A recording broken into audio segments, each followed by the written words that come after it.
And just like that, we're back. Distribution Section 400 podcast. Matt, Jack, and Brian bring you along for this action-packed sports podcast. The NFC previews are here. We wrapped up the AFC Divisional previews. If you haven't checked it out, go check out our recent podcast on YouTube, some clips on Instagram as well. But we jump into the NFC today, starting with the NFC North. We have a very special guest, Andrew Banstra, who will hop on with us here momentarily for the preview. But Mike of the week in this one that we will jump right into. But a quick word from our sponsor, SeatGeek, before we get started. Ladies and gentlemen, it's tough to say, but the summer is almost over. With the 80-degree weather and sunny days coming to an end, there's no better time than now to head over to SeatGeek. Whether you want to get to a ball game up in Section 400 this summer, check out an outdoor concert before the weather turns to rain and snow, or go to a football game, yep, those are happening in August, SeatGeek is the premier ticket app that takes the confusion out of buying tickets. All of you up in Section 400 can get $20 off your first ticket purchase with code VIEWSFROM400 at checkout. Again, that's code VIEWSFROM400 for $20 off your first purchase at checkout. You can click the link in the description of the show to download the app, go to your favorite event, use our code, $20 off. And now, Michael of the week. So yeah, before we jump into NFC North talk, which I'm super hyped about, the Bears are obviously, everybody wants to know what's going on with Caleb Williams. Can't wait to get into that. Andrew, who is our guest momentarily, we'll get into the Packers as well, as he's a huge Packers guy. The Lions also made it to the NFC Championship last year, so a lot of hype around that. But Mike of the week, special segment on our show. We'll jump right into it. Brian, Jack, I don't know what you guys are going to talk about, but I guess we'll kick it over to Jack first. Haven't picked on you in a while, man. What do you got for the Mike of the week? Yeah, so thanks, Matt, for kicking it to me first. You know, there's obviously a lot of crazy things. What is so funny? I don't know. I don't know. Brian started laughing and I started laughing. It's the way, I don't know. You thanking him made me laugh. It's been a long night for your listeners out there. Yeah, you know what? It seems like the beginning of the show, but it's been a long show. It's been a long day. And you know what? Just keep it in your pants, Brian. So to get into my Michael of the week, the Falcons had some splash signings. They signed Matt Judon and Justin Simmons to bolster up that defense. But that's not necessarily the Michael. This is the signings. It's more about the timing of the signings. Why do you guys think now, middle of August, week 2 of preseason, I guess is where we are right now, post week 2 of preseason, why now do the Falcons go out and sign a star safety and a signed defensive end? Do you guys think it's because, they saw what they saw from their guys in the preseason games and in camp, and they know that they have a team that they need to put some pieces around right here, right now, and make it work? Or is this, oh shit, like our defense is really that bad and we need to be able to win this division with the offensive pieces we've been adding? I'm just a little confused on the timing of the moves. Matt, what do you got for me?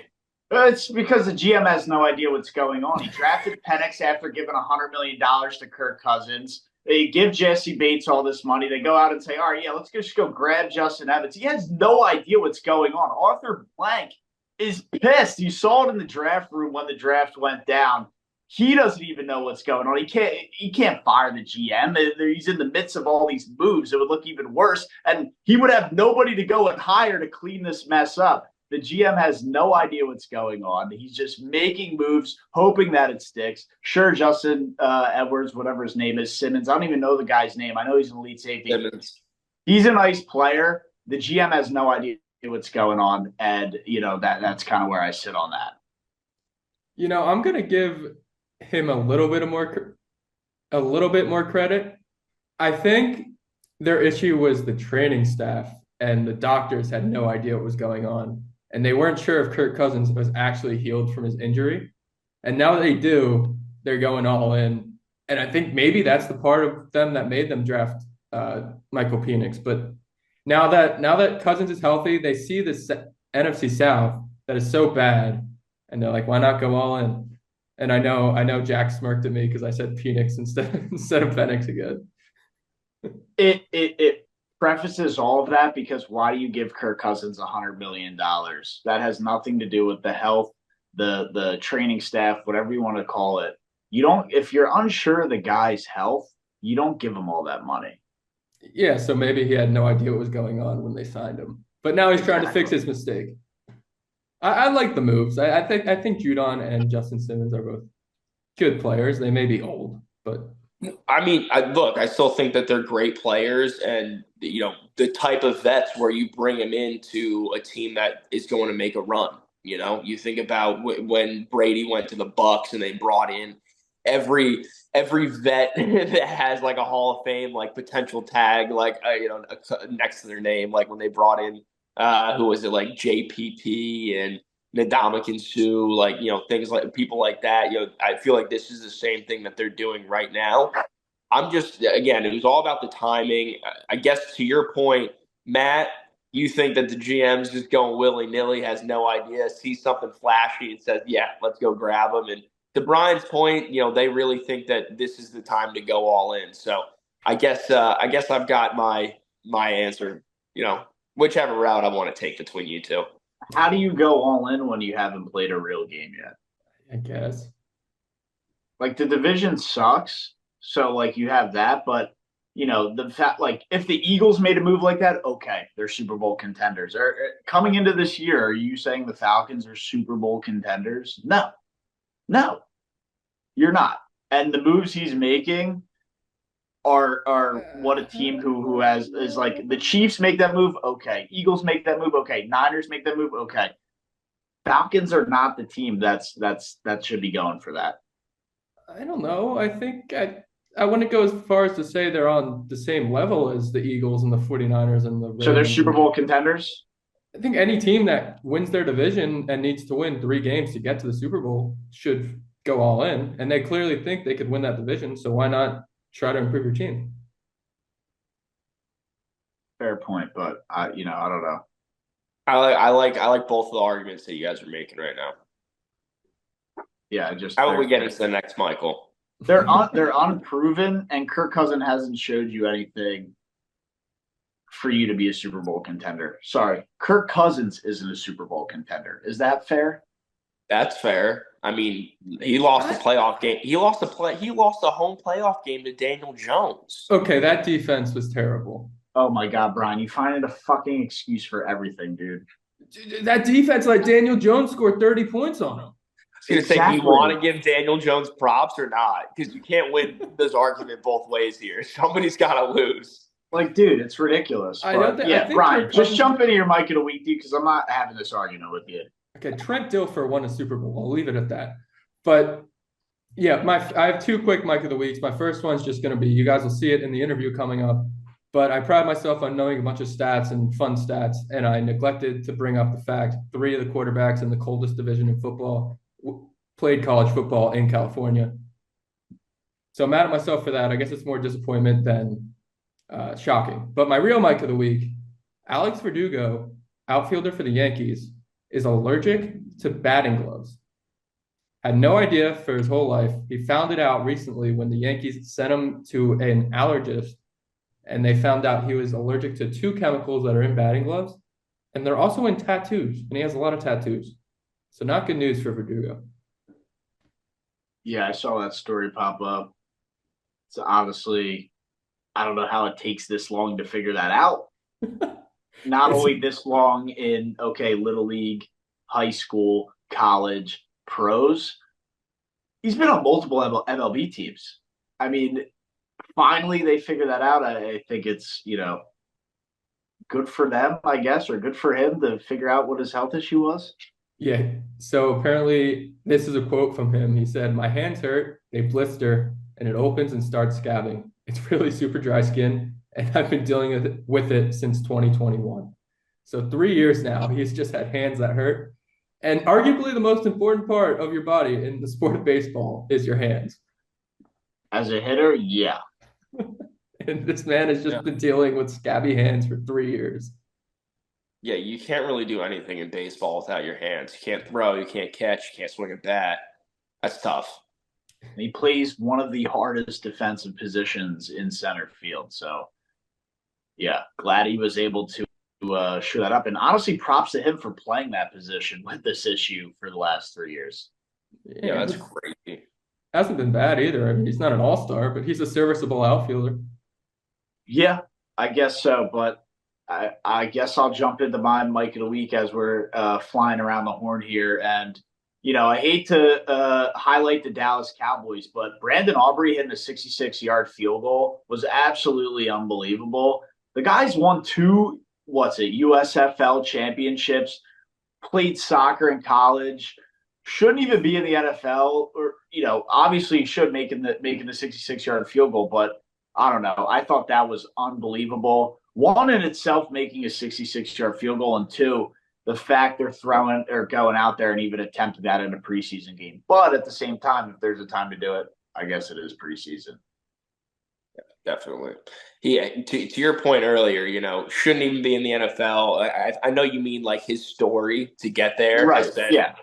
Has been definitely unconventional, and it has been, and it's just awesome. I love stories like that. As much as I hate the Cowboys, never want to give them props either. I'm with you there, right. But seeing this guy go out there, he's in the NFL. That's awesome. Goes out there and kicks a 66-yarder. That's insane. I mean, he probably just jumped Justin Tucker and Harrison Butker on people's draft boards for the number 1 overall kicker this year.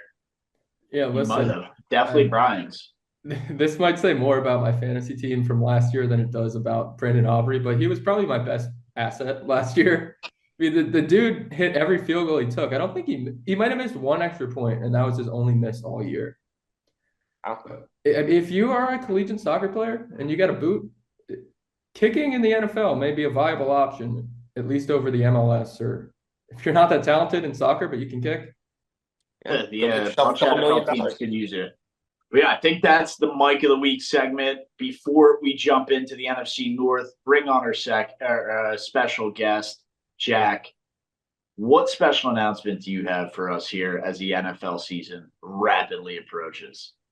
Yeah, so I know you guys are all aware that Views from Section 400, we actually have our own fantasy football league now. That got filled up. We are a full 12-man league now. But don't worry, we have a survivor pool going. Brian set that up. It's, traditional survivor pool rules. You pick 1 team each week. If they win, you move on to the next week. If the team you pick to win loses, you're out. And the team that you pick, you can't pick them again. So typical survivor pool. If you want to join, definitely get at us in the comments, send us a message, and we'll find a way to get you in there. All right. And listen, we're doing live shows every Saturday and Sunday of the football season. So if you're in the poll and you want to come on the live show and explain your pick to us, explain why you've lasted for however many weeks, this is your opportunity to talk some ball with the guys up in the nosebleeds. All right, we now welcome on my dear friend, Mr. Andrew Banstra. Worked with him down at the Southern Maryland Blue Crabs. Professional baseball. I know Matt likes to say semi-pro. It's professional. News 3 Now covers the Green Bay Packers down in Madison, Wisconsin. So we had to bring him on to talk some Green Bay Packers, talk some NFC North. We might throw in some Badger talk and some Iowa talk as well. But Andrew, thank you so much for coming on the show. Yeah, Brian, anytime I get the chance to talk to you and Jack and Matt as well, even though I'm just getting to know them, it's a pleasure. Brian and I we have the plethora of stories that maybe we'll just save for another day, but yeah, really excited to be here. I work at a local news station now, and like you said, in Madison, and cover the Packers and certainly Wisconsin as well. So we can get into that, but excited for the NFC North to start. I just got done with our 6:00 show, and basically all we're talking about is the Packers right now, because it's all people care about. In fact, in 30 minutes, they kick off their preseason game, which who really cares about that? But I do, just because it's football. So glad to be on. Thanks, man. Of course. And yeah, we're like 2 weeks away from football here. So we had a draft of things we missed about the football season a couple weeks ago. And I'm interested from your perspective, obviously working the games, working practices. Is there anything you're specifically looking forward to in that realm, or maybe not looking forward to? Yeah, that's a really good. I would say my 1-1 would be a split between two things. I guess my 1-1-1, my 1-2 red zone. I just can't wait to be able to just like watch red zone and turn that on. But also I woke up this morning and I was thinking about like in 2 weeks, I'm going to be able to just like wake up, maybe turn on a London game, even though that's maybe optimistic thinking. I think that's later in the year, but like I'm just going to be able to wake up and have football all day, Saturday and Sunday. It doesn't feel like it's actually that close, but I'm really excited for it to get started. From the work perspective, there are parts of it I'm definitely not looking forward to. It's a long day because you drive up to Green Bay, you stay there for the game, stay afterwards. But I say that just to say I'm really excited for that as well. So I'm pumped up for the whole thing. The Packers are a really exciting team this year, honestly, as is the NFC North, like for a division that has been kind of had a question mark on it for a while, whether it was just the Packers taking it or whatever. It's going to be really interesting to see how things play out this year in the North. Yeah, I think it's definitely going to be interesting. And I guess, Andrew, you are a huge Packers guy? Yeah, I am a Packers guy. So it's kind of a weird thing how that worked out, how I ended up covering them. Most of the other, we cover Wisconsin. I'm not a big Wisconsin guy necessarily, but big Packers fan. Really excited with the direction that the Packers are going, buying into Jordan Love, giving Brian basically a shell of Aaron Rodgers for, pennies on the dollar. We'll see how that plays out. No, I'm excited for the Jets too. That'll be fun to watch, but really just excited for a young Packers team. They were the youngest team in the NFL last year, still the youngest team in the NFL this year, I think, but you wouldn't know it based off some of the guys that are already pretty well known across the league. And the receiving core in particular is something that I don't think, maybe it's more well known now, but I don't think people are quite prepared, hopefully, for how good that receiving core and how deep that receiving core can be. Well, yeah, Jaden Reed, top 5 receiver this year or what? I don't know about this year, but I do think that, and I'm not saying that he is Tyreek Hill at all, but I do think that when you're watching him last year, there are moments where he makes these explosive plays or these electric plays where you kind of think to yourself, like, I can't put my finger on who else would do something like that other than Tyreek Hill. So I think that potential is there, and we can jump into this later too. I don't want to jump, too far ahead of your timeline, but Romeo Doubs is a guy that nobody's talking about enough.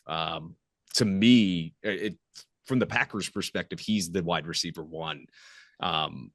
I'd be interested to see if that's still the case at the end of the season, but they seem to be pretty firm that Doubs is their number 1 guy, which seems odd when you also have Watson and all these other things, but kind of just goes back to how deep that core can be.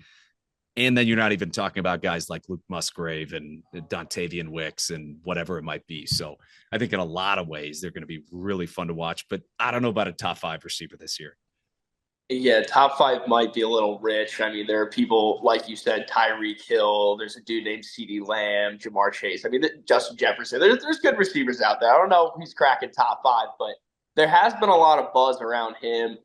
Romeo Doubs, Dontavian Wicks, like you said, Christian Watson, who I know has had some hamstring things and is actually spent the whole offseason trying to rehab that. Of those 4 receivers, it sounds like you're in the Doubs camp thinking he's going to lead this as the wide receiver 1. Who can we expect as the next guy, or should we expect them to work them interchangeably, sort of how we see teams split backfields? Are we going to see all 4 of these guys doing different things on the field, game in and game out? What do you expect? I think that is exactly what we're going to see. In fact, last week, Matt LaFleur was asked who the wide receiver 1 is, and his quote was, "The word wide receiver 1 makes me want to vomit." Yeah. So that kind of tells you something. Now, going back on the Romeo Doubs thing, I'm kind of like, they are firmly saying that if they had a wide receiver 1, and Love is kind of indicating that he's my guy, I don't necessarily think he's going to be the guy by the end of the year. I think that he's his favorite. He loves throwing those fades in the end zone to him. He loves the fact that he can get open. But to me, Jaden Reed would be the guy that could have the breakout year. If Watson could stay healthy, sure. And you mentioned what he's doing. An interesting thing with him, they sent him down to the University of Wisconsin, and they found out that one of his legs weighs like 7 ounces more than the other leg. And for that reason, he keeps having these recurring hamstring issues. So he's gotten the strength to like almost equal. And it seems like something that wouldn't matter, but through their research, they say it does. So if he can stay on the field, I mean, we see what he can do when he's on the field. Right. Really electric guy. He's got the height. He's got the speed. He's a deep ball threat, but also a guy that can do just about anything. So to me, it's some mix of Watson and Jaden Reed going forward. But the really exciting thing about them, especially, is the fact that this year they have $18 million tied up in all of their skill position players outside of Josh Jacobs. All of their pass catchers, their tight ends and receivers make a combined $18 million. They're all on rookie contracts. That's crazy. It's insane. Last year, their only skill position player not on a rookie contract was Aaron Jones. This year, it's Josh Jacobs. It's kind of insane. So they've got some money to work with outside of what they just gave to Jordan Love. You got Ayuk asking for $30 million out here, and your entire receiving core is making 18. That's crazy. It's insane. It is absolutely insane. And eventually they're going to have to pay these guys, but they're in a really good spot right now. I'm a little bit hesitant to everybody who likes to call them a dark horse Super Bowl contender. I think that is a possibility. I mean, we saw how close they got last year. I'm not saying they're not that. I'm more so saying that for the expectations that they were going into last year, you're talking about a team that I believe was 9-8 last year. Like, they had a great run end of the season, but I would pump the brakes just a little bit. I think maybe we're another year, 2 years out from this really all coming together, but they also added a ton of pieces on defense. So I'm not saying it couldn't happen. I'm more so saying I don't like hearing all of the Super Bowl contender stuff because it feels too early to me, even though it's very possible. Right. Yeah. And, the Philadelphia Eagles do exist. So they do. We have to look out for them too. They do exist. But so do the Giants. Do the Giants. We'll relax with that. And I was calling you a Jets fan, but I forgot you're a Giants fan, Brian. I was going to say, I didn't want to correct you, but I was like, I heard you say Jets a couple times. And, we'll just play it out. We'll just say Brian is a Jets fan today. There's a picture that surfaced on the internet of me and my dad at a Jet playoff game, and I'm decked out in Jets gear. So they like to make fun of me for that too and say, at least you got a good, strong footing to work with at the quarterback position. I mean, you really got to appreciate that. Daniel Jones is a guy. I mean, who wouldn't want him under center? You know what I mean, right? Yeah, you had real strong footing on that pick six. Yeah, that was terrible. That was terrible. I know. What excuses can he come up with for that, Brian? Not many. Andrew, I just want to ask you one quick question before we get into this NFC North preview. Would you rather have Trevor Lawrence or Daniel Jones starting for your team?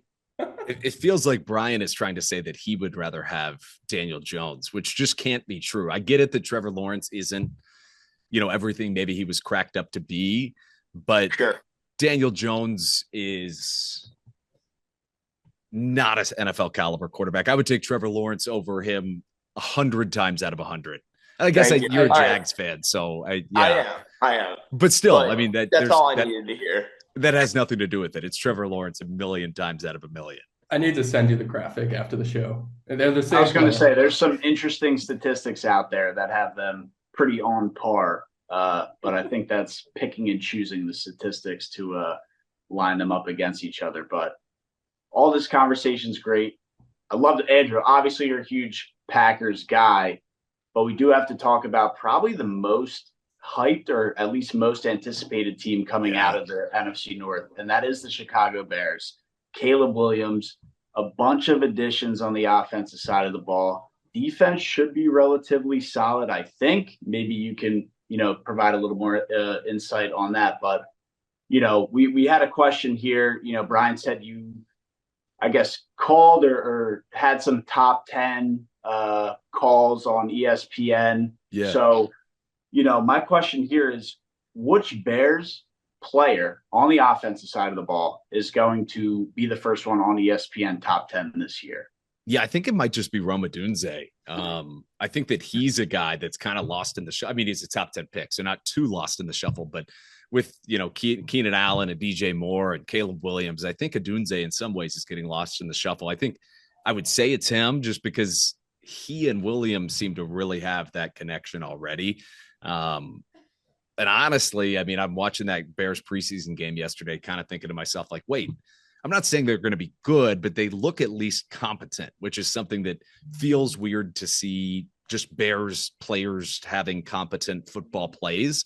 So I'm a little nervous about them, and I think they really could make some noise. I don't think it's just smoke and mirrors. I do think they could be pretty good this year.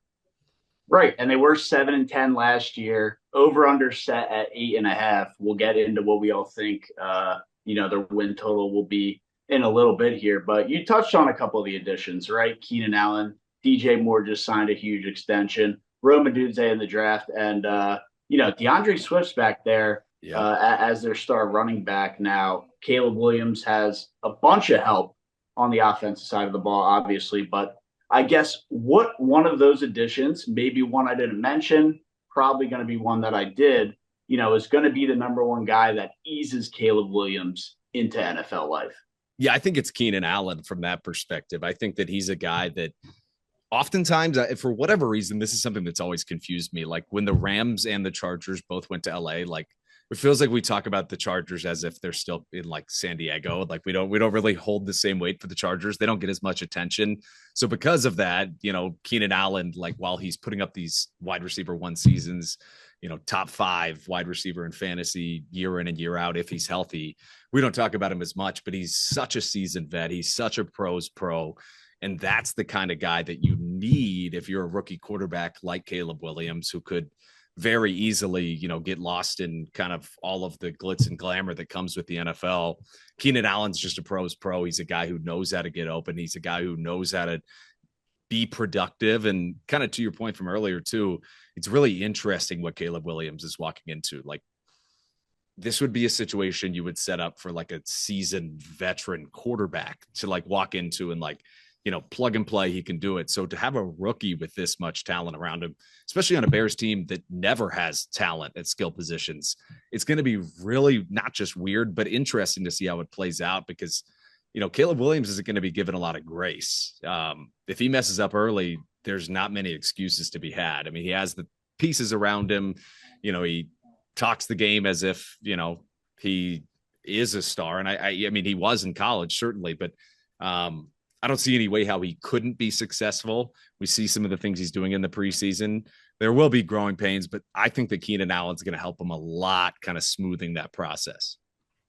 Yeah, I tend to agree with Keenan Allen as the answer there. But Brian, Jack, do you guys agree with Andrew? Keenan Allen going to be the guy that eases Caleb Williams in, or is there another guy on your radar?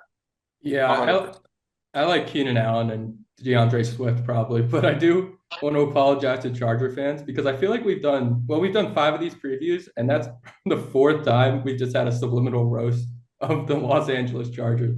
So I'm so sorry if you're a Chargers fans watching this. Not that there's many of you. There's probably like 3 of you, and then that make it 5 roasts. Well, listen, they're the LA team that didn't win the Super Bowl. All right. Yeah. The Rams have the most recent Super Bowl in LA. They reign king in SoFi. I mean, simple as that. But getting into your question, Matt, yes, it's got to be Keenan Allen. To Andrew's point, he's a pro's pro. Him and Mike Evans, in my opinion, have been the 2 most underrated wide receivers or, slept on, least talked about for their just incredible year in and year out. They're just at the top of the list and they don't get enough credit for it. So having a guy like that, it's going to make life really easy for Caleb. But I still think DJ Moore is probably going to be the best receiver on this offense this year. I mean, he is a stud, and Keenan Allen, while he's a stud in himself too, he's hitting that age decline where I don't think you can really count on him for the entirety of the season. And I think by the time that he might start to decline, that's when you see Rome, spike up into, a little bit more usage. But I think DJ Moore is going to be the constant, just dominant receiver that Caleb's going to have fun with all year. We're getting paid more than all of the Packers pass catchers combined. That's crazy. Well, yeah, it's interesting because Keenan Allen, a lot of injury history. Tend to tell you might miss a couple games. DJ Moore, Rome Odunze probably going to have to step up in order for this Bears offense to really click with Caleb Williams, obviously as a rookie quarterback. But the offense is obviously a big question mark. If Caleb Williams is great, the offense can flourish. If not, there might be some troubles. But The defense is also a big question. The NFC North loaded on offense. The Packers are probably going to be pretty good on offense. The Lions, they were in the NFC Championship game last year. The Vikings have Justin Jefferson, and Sam Darnold knows how to sling the rock. He might turn the ball over a bunch of times, but he'll be able to air it out. I guess, Andrew, what I want to ask you is, how will the defense hold up? I mean, is the Bears defense legitimate enough to stop these high-powered offenses that are within the division? Yeah, I think that's the question, right? Because everybody talks about the offense, not as much about the defense. A defense that was pretty solid, especially at the end of last year. And they're going to be coming out with some fire, especially after that very last game of the season in Green Bay. They're all talking, the Packers receivers last year were kind of no-name guys in some ways. And a couple of guys on the Bears secondary before the game said basically, we're not worried. I've never even heard of any of these receivers. And then they got torched by these same guys. So that was a slight dig at the Bears. I had to toss it in, but I do think that they're an exciting defense. It's yet to be seen as to whether they can really put it all together. I do think they'll be serviceable. And, the Montez Sweat trade seemed weird at the time last year, but now it's incredibly impactful. So I think that they're going to be serviceable on defense. I think that, to me, that even though it's not even as much of the talking point, I think that for me, that seems to be a little bit, at least baseline average defense. I don't think they're going to be awful by any means, but I also don't think they're going to blow anybody out of the water. It's going to be tough to keep that composure in the NFC North. Like you said, so much offensive explosion, which 5-10 years ago really wouldn't have been the case across the board in the North. No, not at all. Brian, Jack, one of you guys agree, disagree? What do you guys got on that? I actually feel pretty strongly about this Bears defense.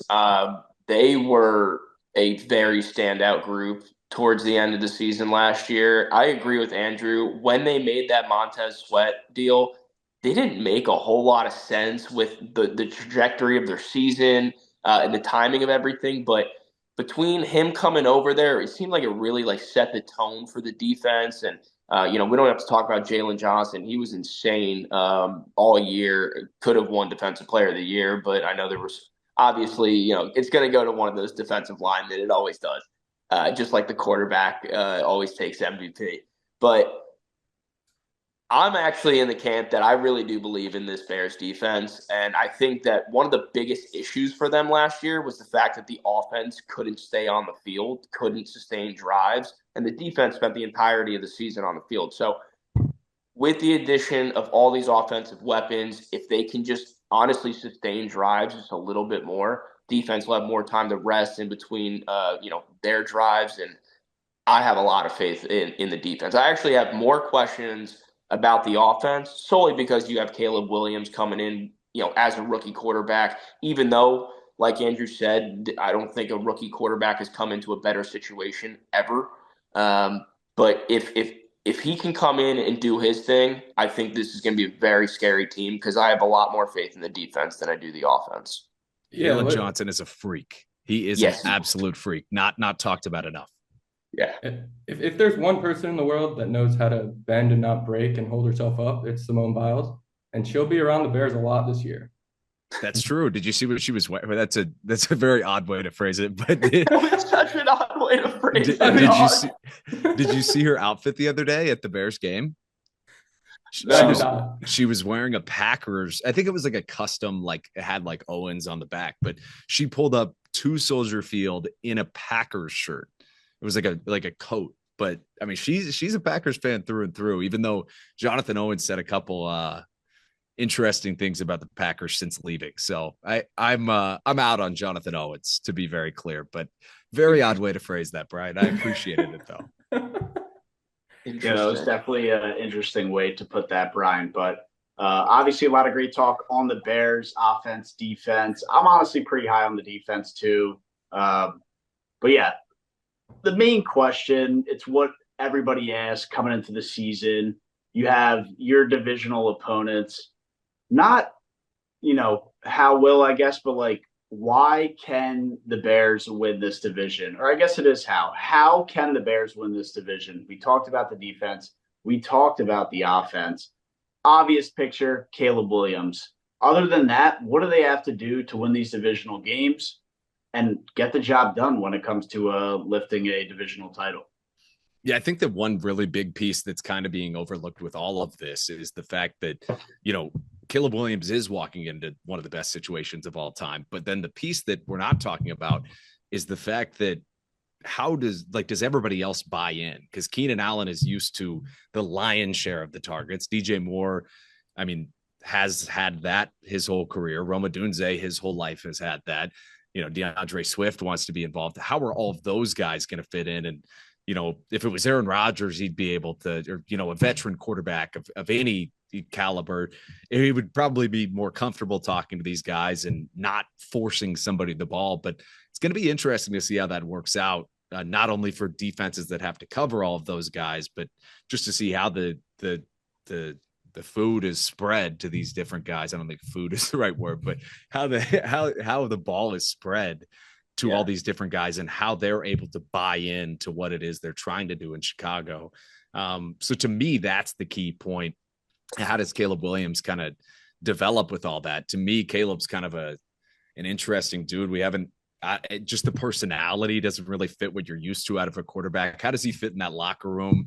I read something the other day that, and again, you never know, but I read something the other day that he was telling people to clean up the area around their lockers and just like weird stuff like that, where you're just kind of like, is this dude, does he fit well into an NFL locker room? Does he earn the respect of a Keenan Allen, of a DJ Moore off the field? And kind of how does all of that play into it? Because again, if I'm Keenan Allen, I don't want to be the third option on any offense, right? So just going to be interesting to see how they all buy in. And if they do, to me, that's kind of the key to success for them. I can't even believe I'm saying these words, but to win the NFC North.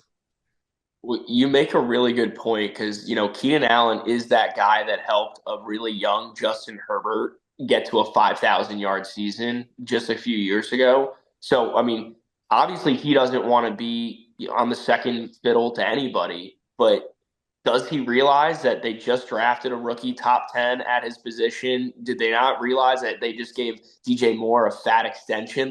He might be playing third fiddle before he knows it, especially with the declining age. So you're right. Does he buy in and really give it his all or not? I think that's a huge question. My other piece on the Bears is anytime I see an NFL organization acting like I would if I was a front office member, I see it as a red flag, because if I ran an NFL front office, I would just get every skill position guy I could and just put them all on the field and forget about everything else. Not saying they're necessarily forgetting about everything else, but it just feels like something you would make a Madden roster out of. And not saying that's not a great thing, because it could be a fantastic thing, but it raises red flags in other areas going forward. How does it affect the salary cap? Certainly it helps you have Caleb on the deal you have him on, but it's just going to be really interesting to see how Chicago plays out. Maybe of all of the teams in the NFL, the most kind of just question marks and excitement to see what happens, honestly, could be the Chicago Bears. Right. Locker room chemistry is huge. You don't have that in Madden, but you have it in real life. Brian, can these guys all coexist together? I think so. I like Caleb Williams. I don't like him as much as the guy in Washington who's going to win Rookie of the Year, but I do like Caleb Williams. I think he's going to pass for 4,000 yards this season, become the first Bear to ever do that. I don't know if Keenan Allen is going to be the first guy. He might not be the second guy, but if he has 100 catches and he ends up with 900 yards, I don't think he'd be too mad about that. You think he's getting 100 catches? He's going to catch a lot of 5-yard bailouts after Caleb leaves the pocket and runs for his life. At some point, he's got to look to be winning a Super Bowl over making the money. He's already made the money. He's had the career. He's looking to win. So that would be, for me, why they'd be able to coexist together. But, I don't know. Yeah, the dude moved from Los Angeles to Chicago. I think that says enough about how much he wants to win. I think it does too. But final question, at least here on the Bears. Like I said, 7-10 last year.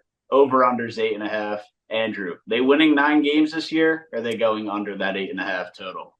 I wouldn't be surprised at all if they did win those 9 games, but I would hammer the under. If I was betting on this, I would absolutely hammer the under. And I say that just because the NFC North is really challenging this year. Not like it wasn't last year, but I don't think they're beating the Packers personally. I don't think they're beating the Lions. Maybe they split with the Vikings, and just to me, just what you're doing from a divisional standpoint, you're already on such a leg down. So I don't think that it's unreasonable to say they could win the NFC North next year, but in Caleb Williams' first year, I would take the under, certainly. 8.5 is such a tough line. It is. I do see a way they go 9-8. I mean, they went 7-10 last year with Justin Fields not being able to read a defense. And also pumping off electric plays. I just had to push that. I like Justin Fields. I really do. But I shouldn't have even said those words. He was awful last year. I like Fields a lot, too. I think Pittsburgh would be better off starting him than Russell Wilson at this point. But I don't know. I'll take the over. I think they go 9-8. Jack, your thoughts on the over-under? You know, I know I'm talking about how much I believe in their defense, but my question marks still are with the offense, and I'm not buying into Caleb Williams leading this team to 9 wins in his first year. That's what it comes down to. So I'm taking the under.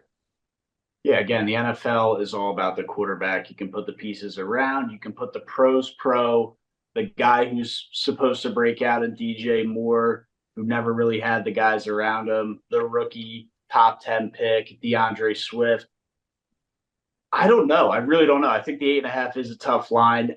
I would tend to think if they can gel together, they'll be able to get 9 wins, at least 9 wins. So that's why I would take the over. Not saying, they'll explode for 12 wins, but I think they can get 9 wins. Yeah, Andrew, you might have the best insight here on the coaching staff of the Chicago Bears. And I'm a little fuzzy on it, but I know that they have had incompetent offensive coordinators. That's the other piece. They have had let me just put it this way. They have had incompetent offensive coaching for, I don't know, 5, 6, 7, 8 years, maybe even longer than that. That's one of the main reasons why I still don't believe in them is because I've seen nothing from their coaching staff with the limited resources they had last year. They got nothing done. You know what I mean? So there's no flashes of offense I saw from their game, from the coaching side, getting people open. Like even Arizona last year, without Kyler Murray, they're starting Josh Dobbs at some points. This guy here and there, they were able to find ways to look explosive. I mean, didn't they almost beat your Giants, Brian? It took a Daniel Jones comeback in the second half. Yeah, that's what they beat the Eagles in the midst of their collapse. So there you go. Good coaches can do things with limited resources. I'm not saying they can go out and put together playoff seasons, but I've seen nothing from the Bears' offensive coaching side that makes me believe that they can lead Caleb Williams in the right direction to 9 wins. It's kind of like Iowa. My Iowa Hawkeyes thinking they just get Cade McNamara back, they get new OC, and everything's going to be different. I mean, when Jim Harbaugh was a coaching candidate, everybody in the world wanted him, and whether he didn't have interest in Chicago or whether they actually didn't have interest in him, they said at the time, like, we're going to give Matt Eberflus a second year. And to me, that was kind of like, huh? Like, you're going to do what? Like, you're going to pass on Harbaugh? I don't know. To me, it's an odd situation, and I agree. You're looking at they may have a new OC, but I think Eberflus was calling the plays. Either way, to me, that's the big question mark too. How do you go from running, whatever offense that you would call that they had last year to having 3-star receivers? Like, how does that translate, especially from a coaching side, is a big question mark. I also wonder what the ceiling is on the Bears. Like, if everything does work, like, they could be really like an 11-win team, like if everything went to plan. So maybe that's why they're so exciting. If everything went to plan, I think that they would be at the top of this division, fighting you guys, the Packers, and fighting the Lions. Absolutely. Definitely. Yeah, well, Jack, you forget this coaching staff led by Matt Nagy led the Bears to a Super Wildcard game on Nickelodeon a couple years ago. So they were there. With Mitch Trubisky? With the way less talented team. Yeah. So they've done it. So there's a chance this team could go over and make something happen. But a team without really much of a chance at all, especially now without their quarterback, the Minnesota Vikings. You know, we shit on the Giants a lot in this show, but at least they didn't draft J.J. McCarthy, and I have Malik Neighbors to look forward to. J.J. McCarthy's out for the year. You got Sam Darnold as the QB1. Really, all they have there now, I guess Jordan Addison, if he stays out of cars, and Justin Jefferson. But and Aaron Andrew, Jones. Yeah, Andrew, they got your guy Aaron Jones. Yeah. He's 29 now. From what you saw last year, you think he's got anything left in the tank? I think he definitely has still a lot left in the tank. And there was some big Twitter argument a couple weeks ago where all these Vikings fans were saying, like, you really didn't want this guy anymore. But that's not at all how it was. Nobody in Green Bay wanted Aaron Jones to leave. I don't exactly know what that was all about, because he was a big time Packers. He loved the Packers. It was all about Green Bay, all this stuff. To me, I don't really understand what's going on in Minnesota. Like, Sam Darnold, sure, you could make the argument that like he's never been put into this good of a situation, but like it's not that great of a situation. The offensive line is slept on. They do have a pretty good offensive line. But to me, that you're right. This is the team with the most question marks and probably the least wins at the end of the year.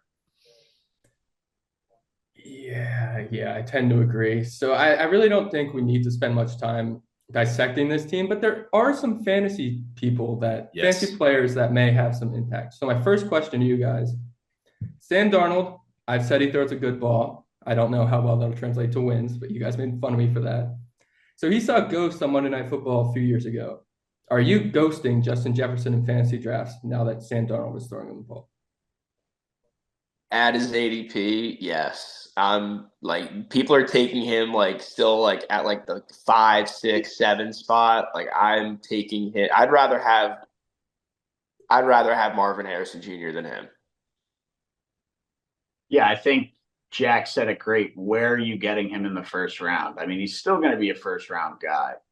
Where are you getting him? That's the big question. Is he a top 3 pick? No. Top 5? I think fringe 5. If he's there at 7, 8, 9, I think you just have to take him because of upside.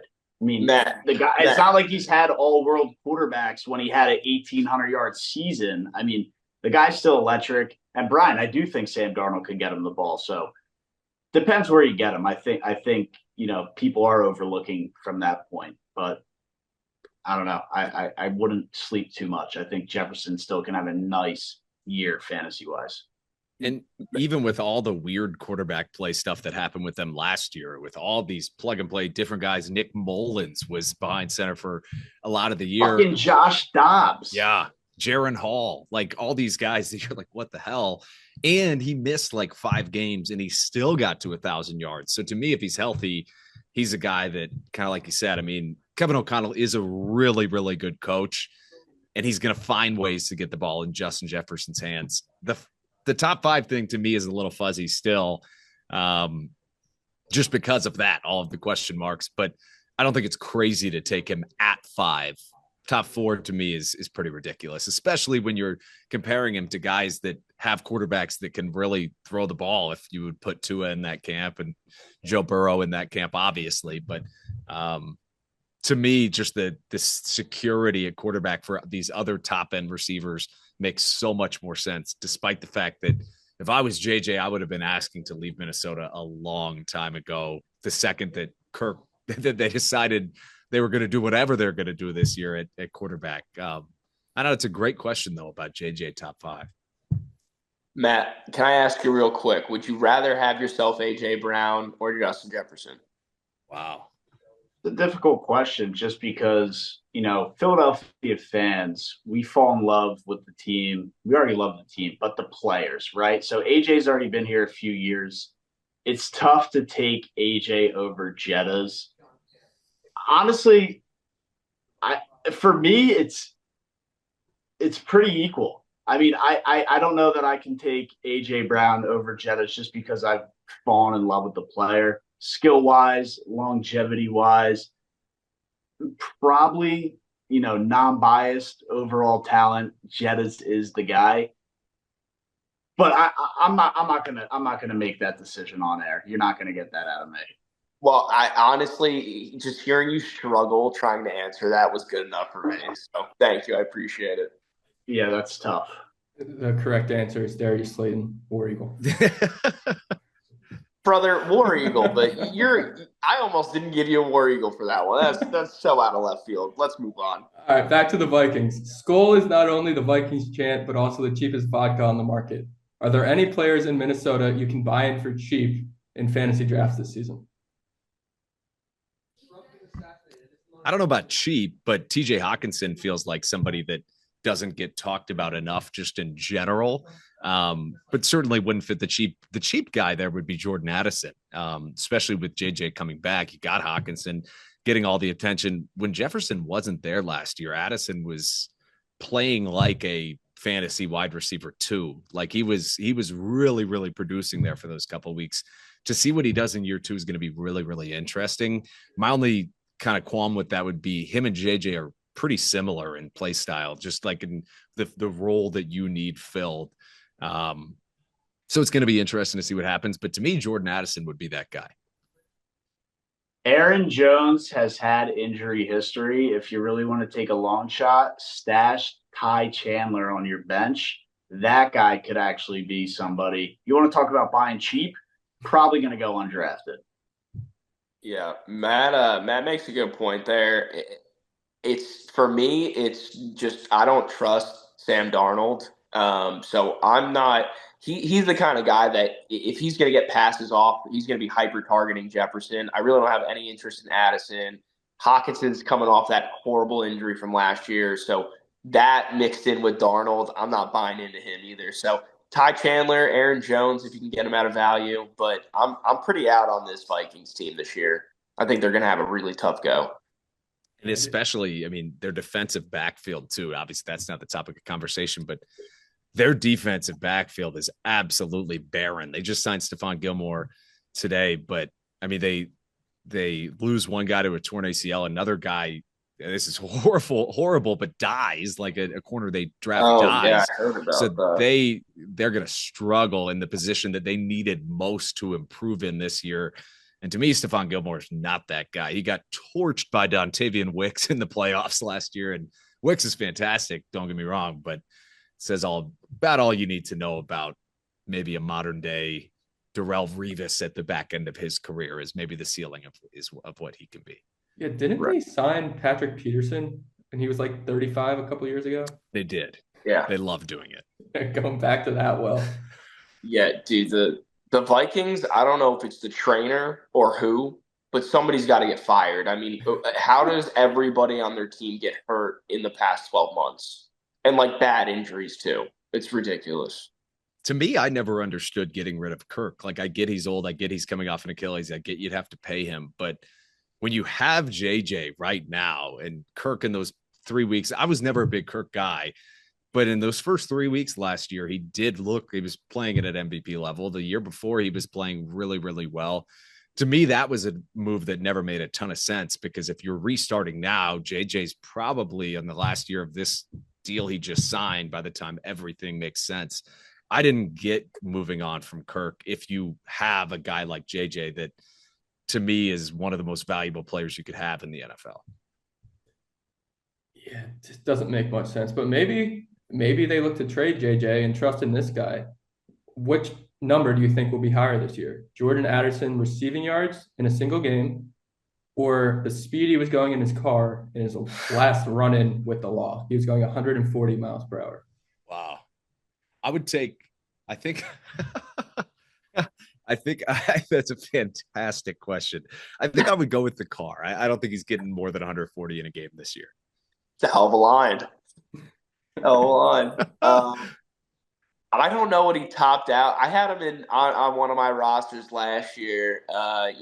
And even with Jefferson out, he was putting up touchdowns, but was he putting up 140 burgers?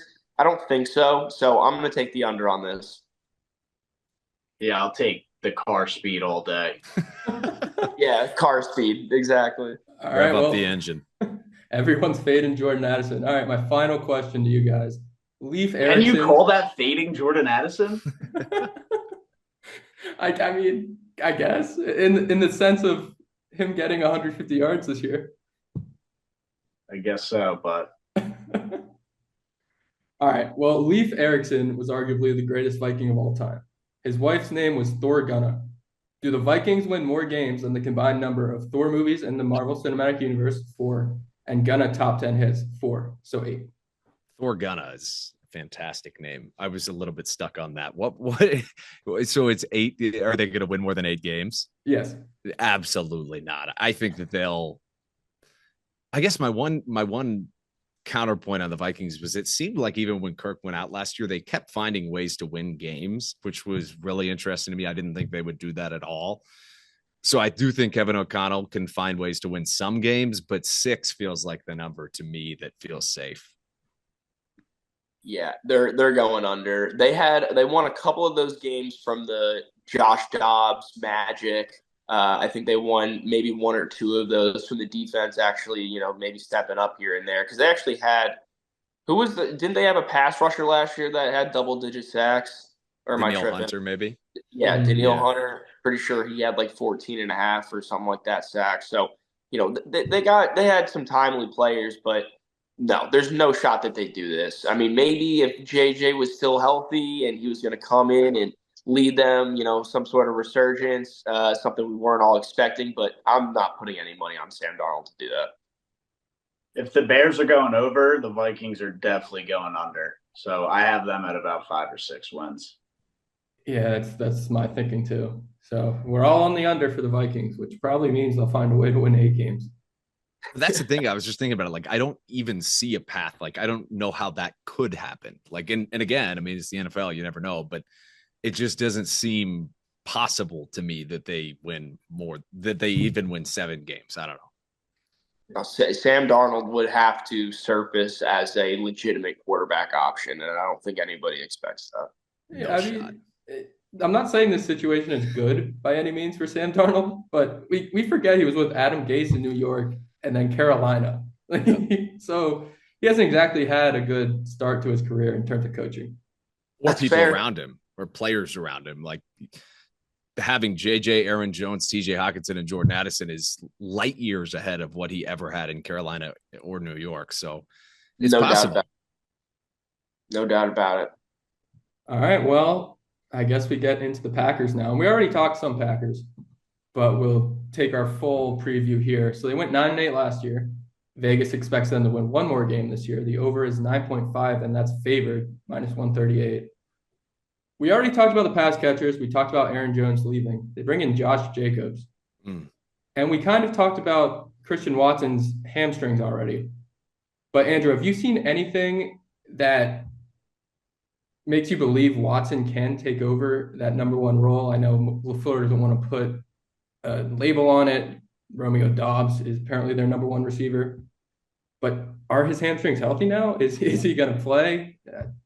Yeah, so I told you earlier that it was like a 7-ounce difference between his legs. They say that it's now more like 1.5 ounces. I don't know how much stock you're putting into that, but the point would be that if he can stay healthy, and when he was on the field last year, he was unequivocally their wide receiver 1. He was getting all the targets. He has that rapport with Jordan Love that Jordan Love doesn't really have with anybody else other than maybe Romeo Doubs. So to me, he very well could be a wide receiver 1.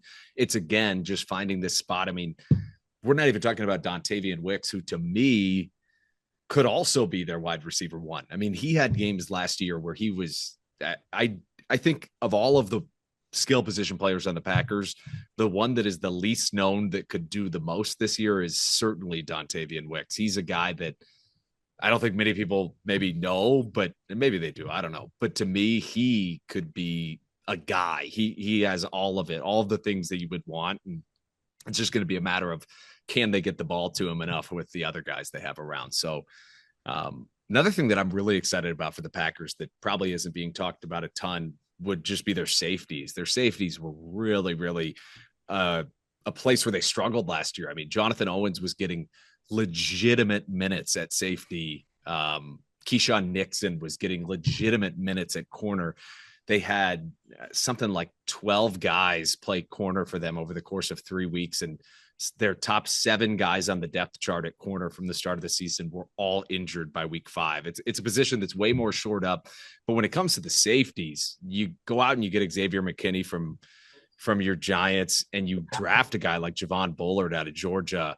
To me, that's going to be the biggest area of growth in a position that the Packers are going to be really, really benefit. They're going to benefit a lot from. And the other part of that defensive thing that not enough people are talking about is they finally can their defensive coordinator, who was arguably just as bad as Brian Ferentz. Obviously, defense, offense, but you go out and you get the Boston College head coach, Jeff Hafley, to be your defensive coordinator. The players in the locker room last year at times would talk openly about how they didn't like the old schemes. They're actually attacking their pass rushing more instead of keeping more of a shell, which they would do under their defensive coordinator, whose name I won't say. But seriously though, I think the defense is going to be so much better because there's so much more competence in the room. It was a weird situation with Matt LaFleur last year, not firing this man, who was pretty atrocious. So I think the defense is going to be markedly better, especially at the safety position. Javon Bullard's really, really good. We saw what he did in the national championship game.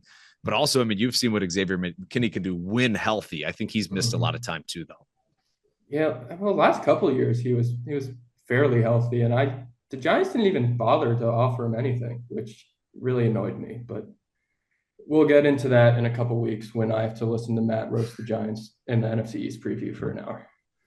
We won't get all into that, but it definitely will be at least 30 minutes. But Andrew, you spoke, about the D coordinators getting, the defensive coordinator got clipped, and it was the same thing with the Eagles last year, and calling all year for Brian Johnson to be fired. They never fired him, and it sounds like the same case for the Packers. You sound, extremely optimistic about the defense there, but where can they score points on the offensive side of the ball? Yeah, that's a really good question. I think that the Josh Jacobs piece is something that is being overlooked to some degree, just because, I mean, Aaron Jones was great, but he couldn't stay healthy, right? And he was getting older. You bring in Josh Jacobs, who led the NFL in rushing yards 2 years ago. He's a guy we've seen produce. I don't know if I would be as high on him if he hadn't have come to the Packers, to be perfectly honest. But I do think Josh Jacobs is going to be really, really exciting to watch.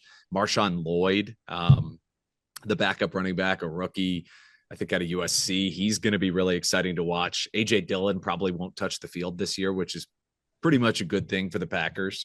So I think that the running back and the running game in general is going to be good. The offensive line is another year older, improved.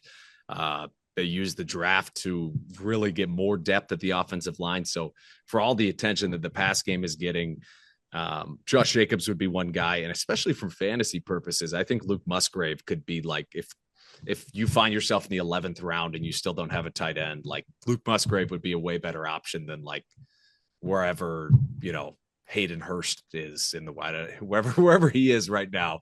It's somebody like that. I think Musgrave, when he was on the field, he was getting targeted, and he was, almost every game he was getting 3 catches, 50 yards, like chunk plays. So to me, with all the speed they have a receiver, that kind of underneath route, to me, Luke Musgrave could be a real option for them. Andrew, yeah, Brian was a year early on the Luke Musgrave fantasy option. I don't want to relive that. I was between Musgrave and Laporta, and I chose Musgrave, and then Matt, right behind me, snatches Laporta. You know who stole my soul for years in a row as a tight end was Evan Ingram when he was on the Giants. I was just all in on him every single year. And now I'm out, and he just goes and kills it with Jags. So I totally feel your pain. Yeah, he figured out how to catch once he moved to Jacksonville. Funny how that works. Yeah. Led all tight ends last year. Ain't that a bitch? Mm-hmm. It very much is. But I'm happy you brought up Josh Jacobs, and I apologize for the wording of this question. It sounded better in my head. But Josh Jacobs is a top running back in football. How many times will he go out into the end zone to make fans shout, causing them to buy jerseys and say his name is my name too? Say that one more time. or don't. What was the real question? How How many times is he going to score a touchdown? Yeah, it was a play on John Jacob, Jim Smith. Yeah. Oh, okay. I got you.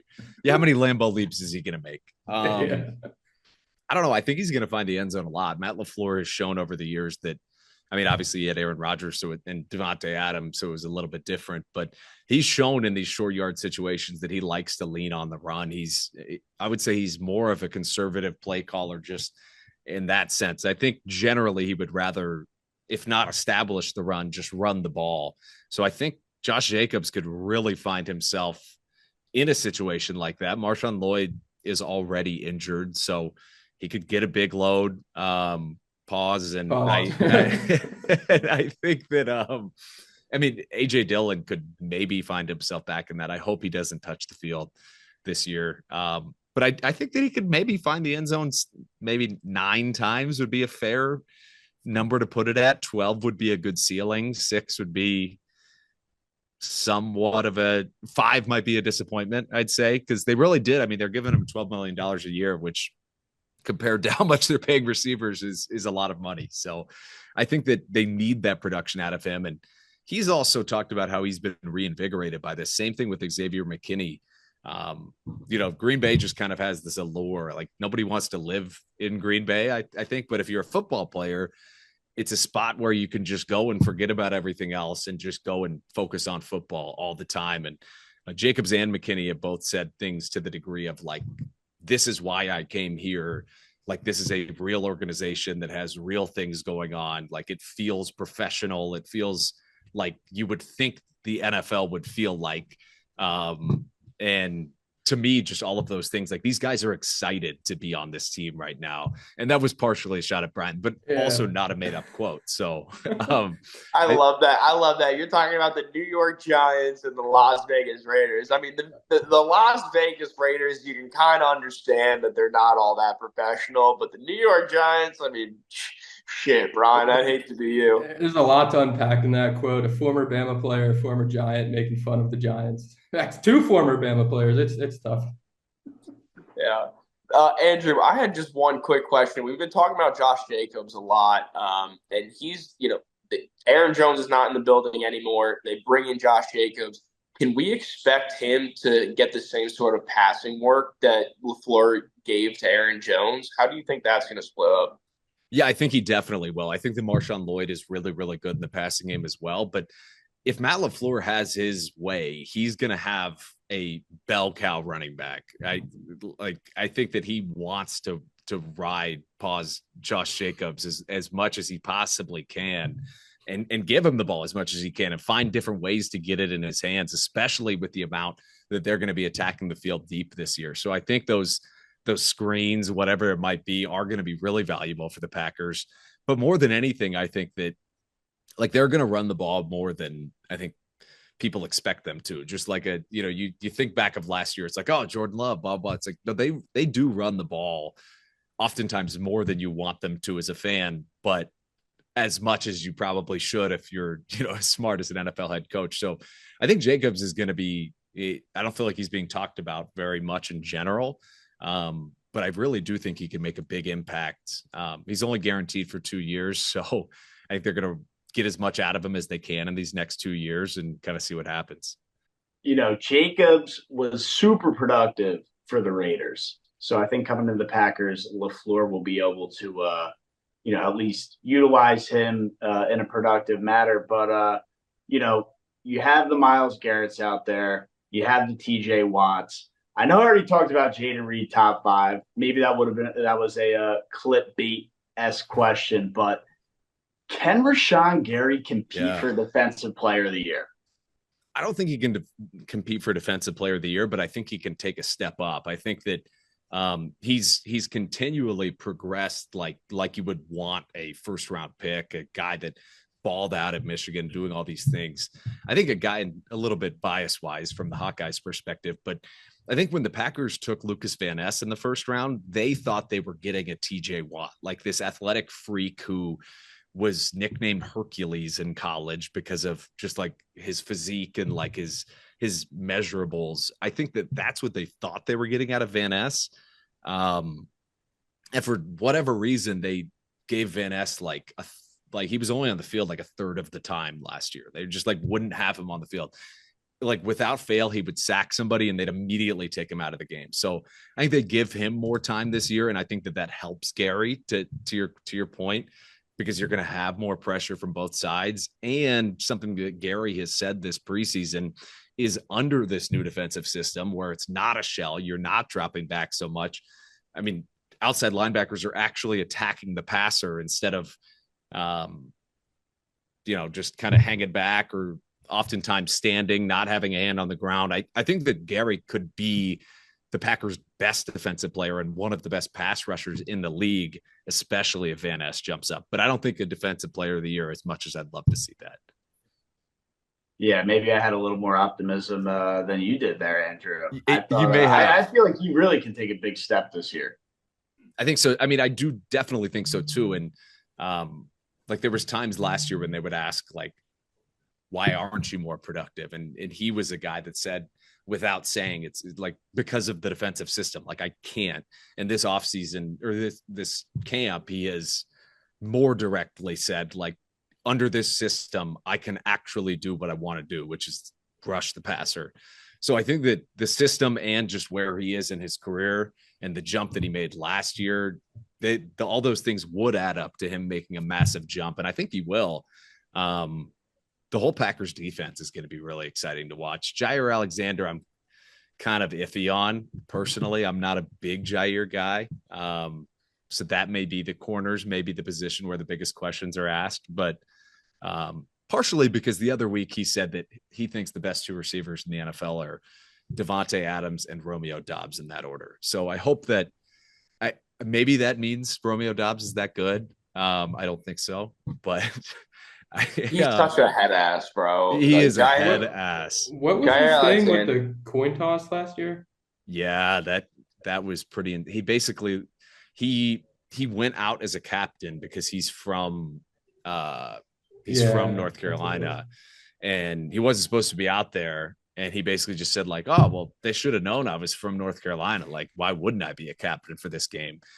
He is a head ass. That is the best way to put it. And he's just a weird fit for the Packers locker room. Like he doesn't fit the Packers culture, and that like you kind of just put everything aside and play football. Like he's very much a like create this persona guy. Like last year after the game, he walks in and 2 custom WWE belts that he made for himself with his pictures all over them. Like, and then he just like doesn't talk to the media for like weeks in a row. Like he does, but he'll just give 1-word answers on everything.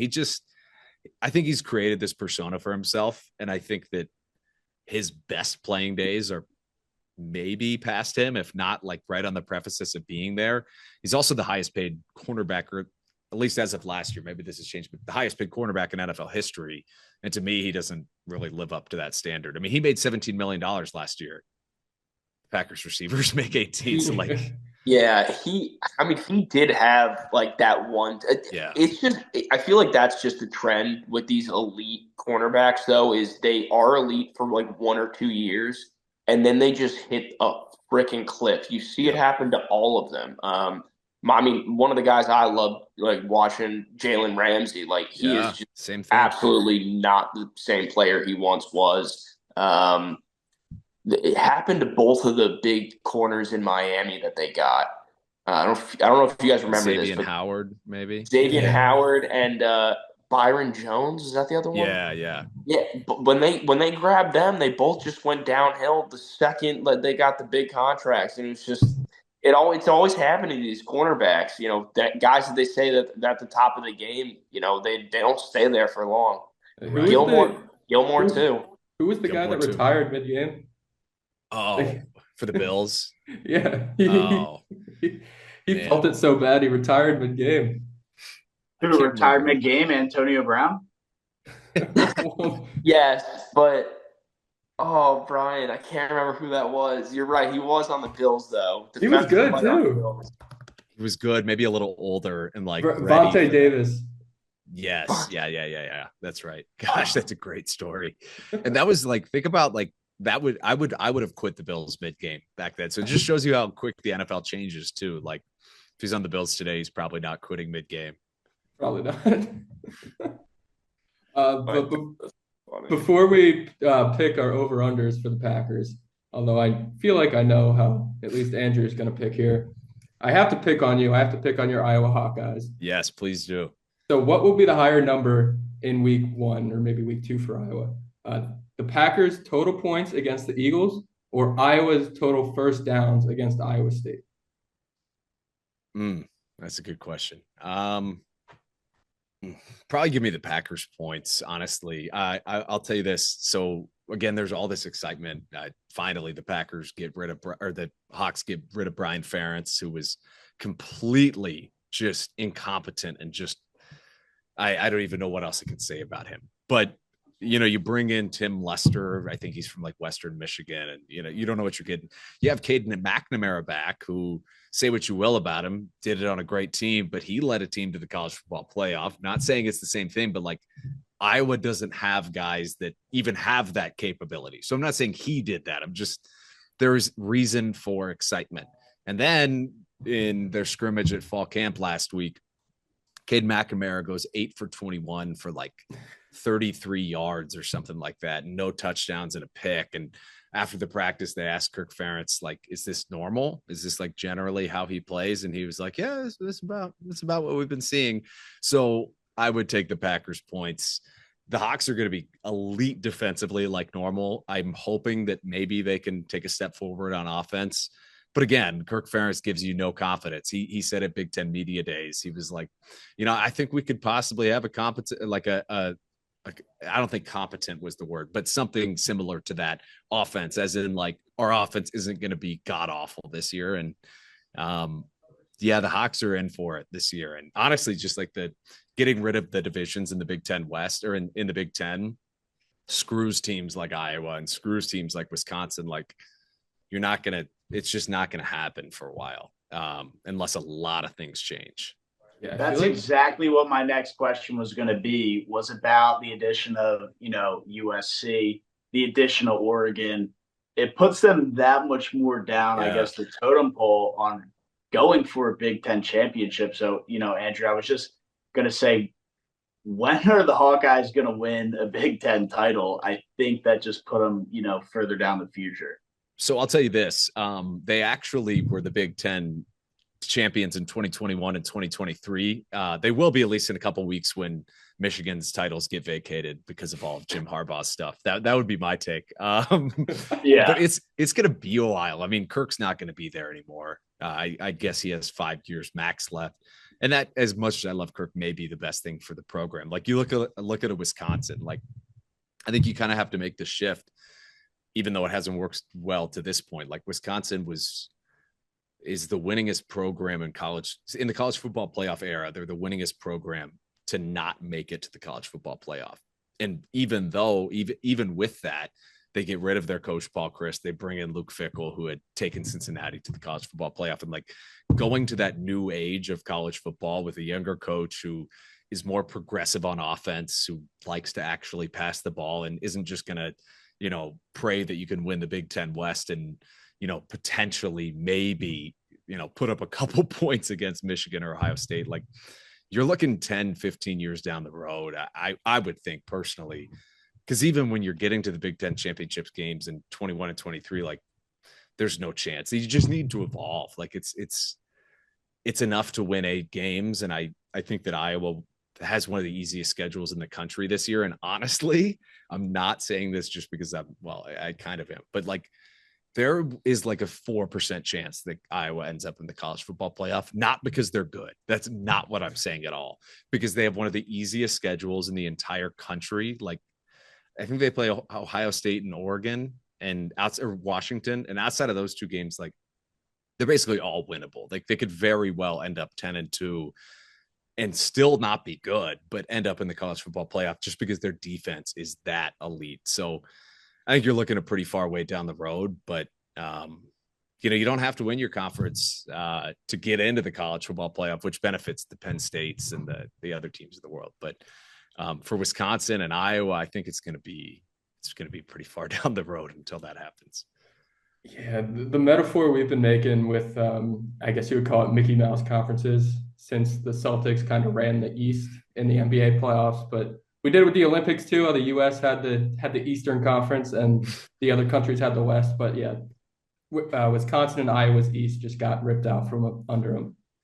Yeah, it's going to be a long road ahead for both of them, and I do think that Wisconsin did it more of the right way, like deciding, like, yeah, we could continue to win 8-9 games and run the ball and all these things, but like you're never actually going to make that next step unless you try to go get like a Luke Fickell, who was awful, whose team was awful in his first year. But I think trying to get to that next horizon, like trying to match or get to Ohio State's level, as opposed to like doing it your way and trying to, like, it doesn't work. Like you can't run the ball 60 times and beat Ohio State with nobody at quarterback and nobody at receiver. So like, I don't know. To me, my recruiting pitch would have always been like, you know what? Iowa City's a great college town.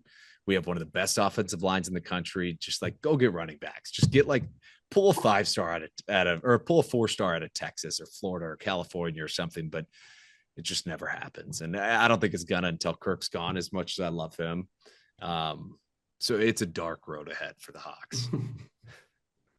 Well, hopefully it's a little bit of a brighter road for your Packers. And we will pick here our over-under. I'll start with you, Andrew. Over 9 wins or under 9.5 wins? I'll take the over. I'm not as bullish on them as maybe everybody else is, just because, kind of like I was saying earlier, like you look at the expectations going into last year, like they were literally zero. Halfway through last season, the Packers president, Mark Murphy, says like, and rightfully so, says like, we don't even know that Jordan Love is our guy. Like he hasn't shown us that. He needs to prove that.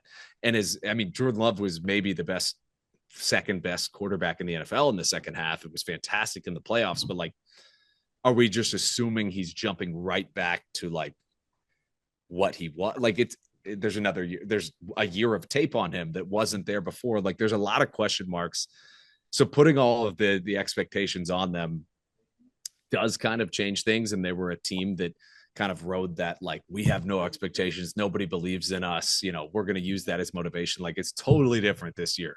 Everybody that is anybody is picking them as their Super Bowl dark horse. Like, and I get that, like there is a lot of upside there, but I think that the brakes maybe need to be pumped just a bit. Like, I'm not saying they couldn't make a run and win a Super Bowl, because, you know, I'm watching that receiver show on Netflix, and I mean, it just reminds me of just how close that game to get to the NFC Championship game would have been. But I just don't think it's all there yet. I think you need another year. I think you need a couple more pieces here and there. But they made some of those improvements this offseason that historically the Packers don't go out and spend a ton of money in free agency. Not that they did this year, but like paying McKinney was a non-Packers move. Like giving him a ton of money isn't really something the Packers generally do. And the flexibility they have with not paying any skill position players is going to help them in the future. But that's a really long way to say I'll take the over, but it's not like I'm hammering the over. Like I don't love it, but I do think it's going to happen. Probably. Yeah. I don't know. So I totally agree. This is probably the toughest line for me in this division. I want to take the over on the Packers because I think they're going to go 10-7. You know, maybe 11-6. I think, like Andrew was saying, they're just going to sneak over this line. They're not going to blow it out of the water, but I do think that they're headed in the right trajectory to the point where they can improve on last season by a game or two. Dude, that is the toughest line, like you said, Andrew. I do, honestly, if you watched I guess my Eagles preview, I had the Eagles winning down in Brazil. I'm slowly, as the weeks go on, thinking the Eagles are going to fumble that game week 1. But I still have the Packers at 9 wins. So the hook is going to allow me, I guess, to lean the under here. But I guess for your silver lining, I see the Packers winning week 1 against the Eagles in Brazil. I don't know what it is. I just got a weird gut feeling the Eagles are going to do something to fumble that game. It's an odd way to start the season. It's weird. Like you think about the whole concept of like moving a whole division to Europe and like the logistical challenges that would be. And like, not that this is the same thing whatsoever, but like starting the season down there is really, really weird. So I think that like anything goes in that game. Like it's tough to say exactly what's going to happen because anything goes. Yeah. Yeah, I just hate that I can't get a good like pun for an over/under bet on that game because I did a Lunder for the London games, and I think I had the Gover for the Germany game. There's no good Brazil over/under pun, or maybe I'll find one as the weeks come on. What city is it in? I don't think it's in the. I think it's in Rio, isn't it? I feel like it's. I want to say I it's. thought not, it was though. Sao Paulo. Yeah, it's Okay. So that doesn't really Sao Paulo over maybe. Sao Paulo over. Yeah, Sao there you Paulo go. over. No, the good old fashioned Sao Paulo over. Sao Paulo. It should be a high scoring game. All right, I guess I'll take the Sao Paulo. Not that I could watch the game, but I'll have Andrew. If you missed it, I can't watch NFL Week 1 because Saquon Barkley signed with the Eagles. Is this a bet you made for yourself or? Dude, he literally was like, if Saquon signs with the Eagles, I won't watch Week 1. Literally the next morning, breaking news: Saquon to the Eagles. Specifically the Eagles, though. Like it could have Specifically been. to the Eagles. Well, because we were bringing it up. There was rumors. I was like, Brian, Saquon's going to sign with the Eagles. This is, heating up, trending. How he's going to He get was it done. so in denial that was going to happen that he put week 1 of NFL football on the line. Brian, I don't know why you would do that to yourself. First off, that's like the worst thing you could ever put on yourself is taking that away. I was so confident in him not going to the Eagles. He had the Texans rumors, the Bears were rumored to get him. I'm like, there's no way he just goes to Philly. Who statistically has a better year this year, Josh Jacobs or Saquon? Saquon. I think if everything goes right, Saquon. And health is a big question. Again, biased or not, I would lean Saquon. I think you're right too. It's gonna be interesting though to see how Saquon looks on a competent offense. Yeah. Sorry, Brian. Right. The Giants made the playoffs a couple of years ago. They were competent. But like the only way they could ever win games is by just destroying Saquon's body. Yeah, pretty much. Right. Anyway, you guys want to get into the Lions, the Detroit Lions? Let's wrap up this division with some, co-champions of the NFC. Yeah. Listen, the Lions, they were the NFC North champions last year. Finished the season 12-5. Their line is set at 10.5 this year. All they did in the draft and in free agency was ramp up their defense, secondary, defensive line, up and down the board. They definitely bolstered that up. And offensively, they didn't really make too many changes. A couple offensive line switches, a couple guys leaving, a couple guys coming in. They lost Josh Reynolds, who I guess was their wide receiver 2 last year. With Jameson Williams not really coming into his own. He's expected to be the wide receiver 2 this year, but we'll see if that happens. We all know they got Amon-Ra. Laporta finished as a tight end 1 in fantasy last year. The running backs, go Hawks, yeah. The running backs, David Montgomery, Jahmyr Gibbs coming into his second year out of Bama.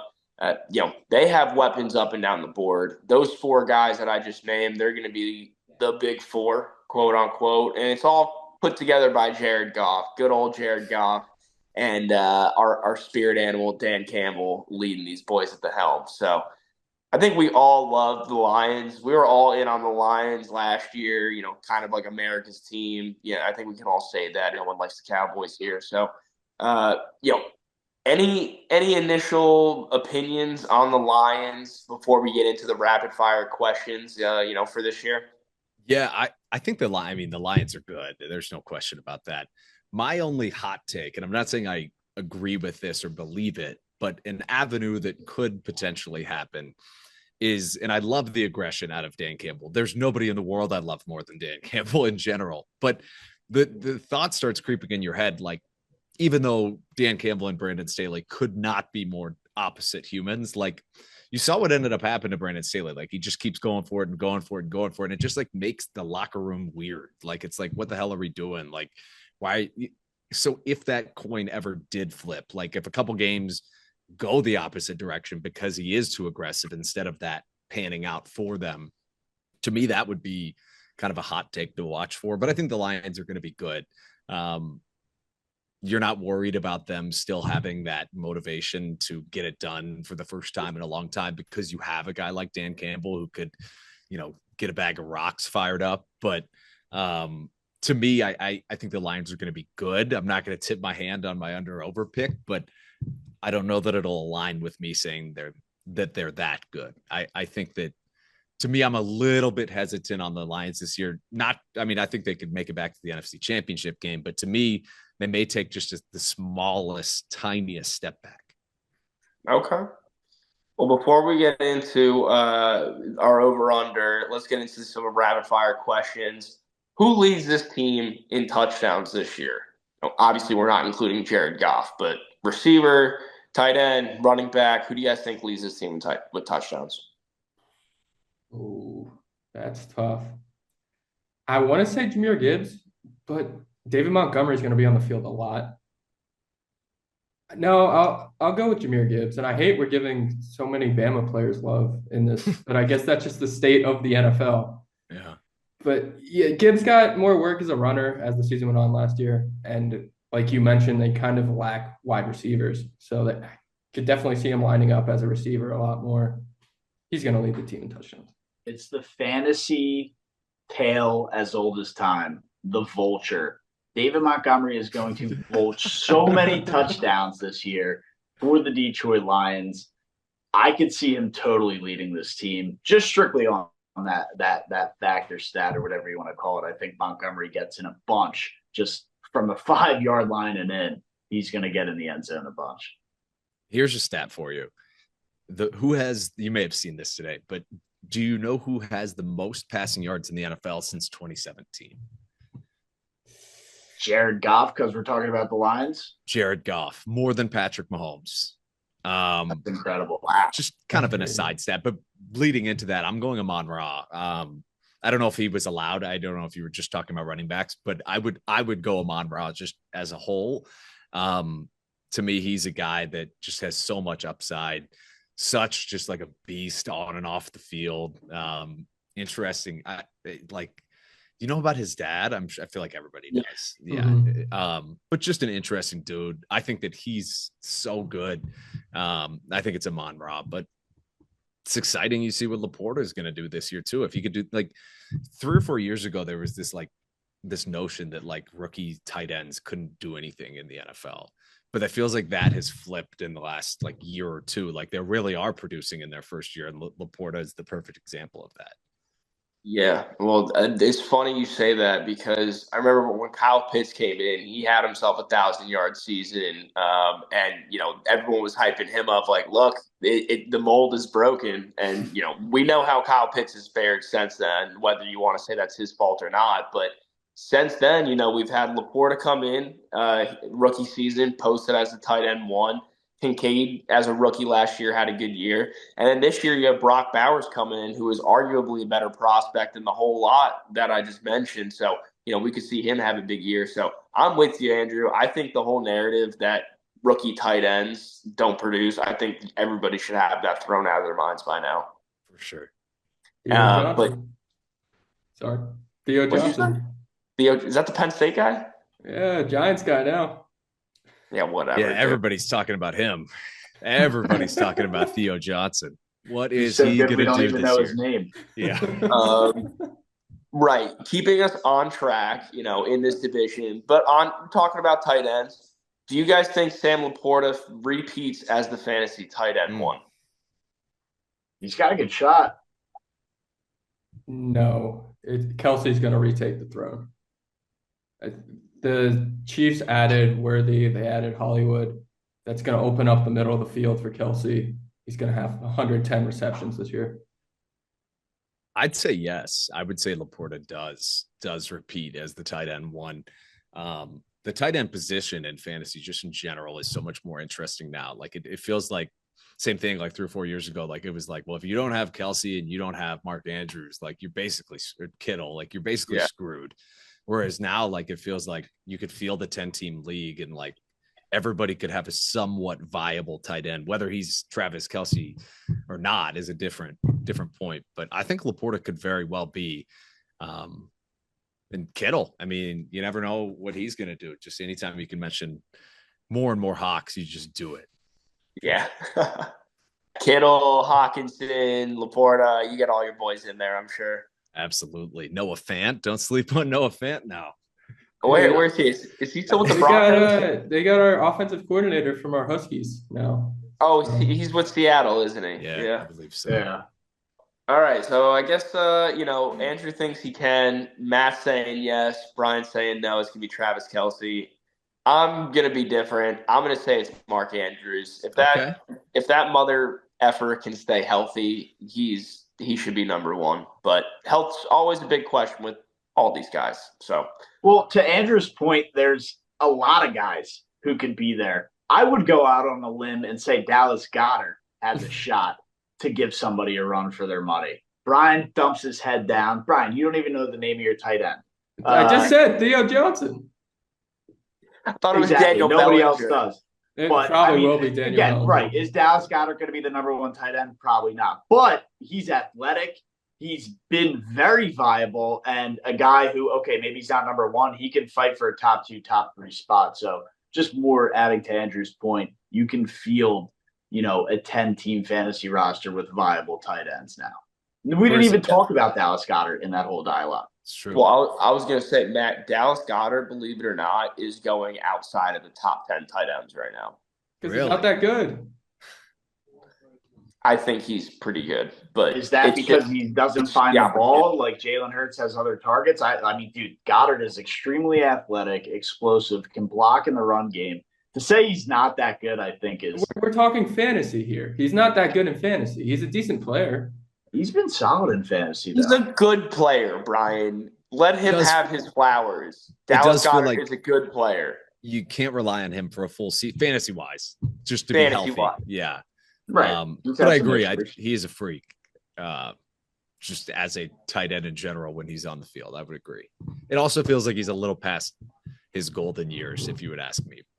For the general trajectory of tight ends. I don't know enough about Dallas Goedert to say that, wholeheartedly. But I agree. He's probably hit his peak. He's probably what he is.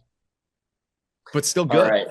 Yeah. Keeping it – I'm moving on. Keeping it on the, fantasy sort of train here. Amon-Ra is currently being drafted as the wide receiver 5 behind CeeDee Lamb, Tyreek Hill, Jamar Chase, and Justin Jefferson. Do you guys think that that's a good spot for him right there at 5, or would you take him over any of those 4 guys? I think 5 is right where he should be. Or is there even somebody else that you would throw in ahead of him? Like your boy A.J. Brown? It's tough. It's tough. You're making me pick against guys that I would take bullets for here, man. I just need one of you guys to give me a good answer here. I'd flip Justin Jefferson and Amon-Ra just because of the quarterback situation. Goff and Amon-Ra have such a good connection, and you can tell that Goff wants to make sure that Amon-Ra satisfies his numbers, the numbers that he needs. It's almost like when Brady and Gronk would just get a couple extra targets just to make sure that you are valued. It feels like Amon-Ra gets some of that. So to me, I would flip those two, but I mean, you can't go wrong with any of those guys. Yeah. And Amon-Ra just signed a huge deal, didn't he? So there'd probably be a couple extra passes his way this year too. Yeah, I mean, listen, he was the 27th receiver drafted in his draft class, and he can name every receiver drafted in front of him. I mean, I'm hesitant to even put him behind anybody because he'll probably find a way to find this podcast and then put it on his locker and finish with his number 1. Brian Howe, Matthew Cullen, Andrew, Jack. Yeah, the guy has a good memory. We'll say that. I'll never forget when the Packers drafted Equanimous St. Brown. I was like, oh, he's going to be so good. And he was just not. And then you get Amon-Ra, and I'm like, well, this guy's going to suck too because his brother did. And that certainly was not the case. Yeah, that's tough. Yeah, you hate to see it. All right, I'm just going into the last question here. They had themselves a pretty successful season, went to the NFC Championship, just barely lost it to the Niners. But they had 12 wins in the regular season. Their line is set at 10.5. Do we think they're going over or under? I would take the under, and partially just to be a contrarian. I think I've taken all of. No, I think I'd give the Bears under. But anyways, I would take the under, not because I think they're going to be bad, but I think it's going to be like right at 10 or 11. I think they're going to take the smallest step back this year, and maybe that even helps them in the postseason. Like, I think they're an incredibly talented team, but I think in the regular season there might just maybe. I mean, and again, it's hard to say with Dan Campbell, but like there might not be quite as much urgency just because you're not stopping this playoff drought or a playoff win drought or a divisional drought or a getting to the NFC Championship drought. Like, but maybe that hunger is there because they got so much closer. I would take the under though. Yeah, this kind of goes against everything I've ever said about the AFC South. But this reminds me a lot of that division last year where there's a lot of good teams, but not really anyone great. So I see it kind of ending with the Lions at 10-7, and then the Packers and Bears both around 9-8. And then the Vikings just out of the picture. So I'm going to take the under too. Yeah, 10.5 is a huge number. Are they an 11-win team? I think they are. But, Andrew, I think you brought up a good point with that step back aspect. It's not about getting to the playoffs. 10 wins seems like the number. Again, the hook for me is going to keep me under. So, I'll stick with the under here. This is bulletin board material for the Lions, by the way. Yeah, definitely. We're definitely lighting a fire. Maybe I should have taken the over. St. Brown's just going to have this podcast just playing on replay all season on his locker. Yeah, absolutely. No, I did want to, I know I talked about Rashawn Gary. Maybe he wasn't the guy, but Aiden Hutchinson, Defensive Player of the Year. And very well are you on board or no? That's not the question I thought you were going to ask. I think that's possible. Like that to me is a lot more realistic than Rashawn Gary. I think I don't think it's out of the question. I wouldn't bet on him to win it, but I do think it's really possible. He is like a game disruptor, like the TJ Watt kind of mold. Like he can literally ruin a game for the other team.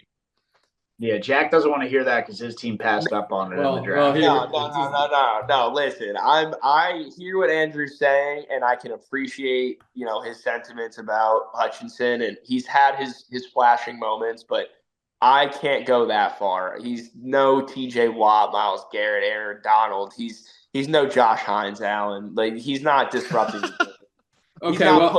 I think that you just said all you needed to say. You mentioned Josh Hines Allen and not the guy that they took above Aiden Hutchinson. So that's that describes everything about that argument right there. That's the point right there. Look. Let me put it this way. Josh Hines Allen had 15+ sacks last year. Trayvon Walker also had double digits. I think it was 10 or maybe 10.5. Hey, Aiden, so he's working with that guy on the other side. There's a little bit of competition for who's getting the sack at the end of the day. And Aiden Hutchinson had 11 or 12. I mean, he beat Trayvon out by a sack or two. We're not talking about big numbers here. Here's what I'll say about Josh Hines Allen. It is a massive red flag if this late in your life you're changing to a hyphenated last name. And on top of that, your NFL career changing it. And on top of that, his name is Josh Allen. That was what everybody knew him as. Huge red flag to me.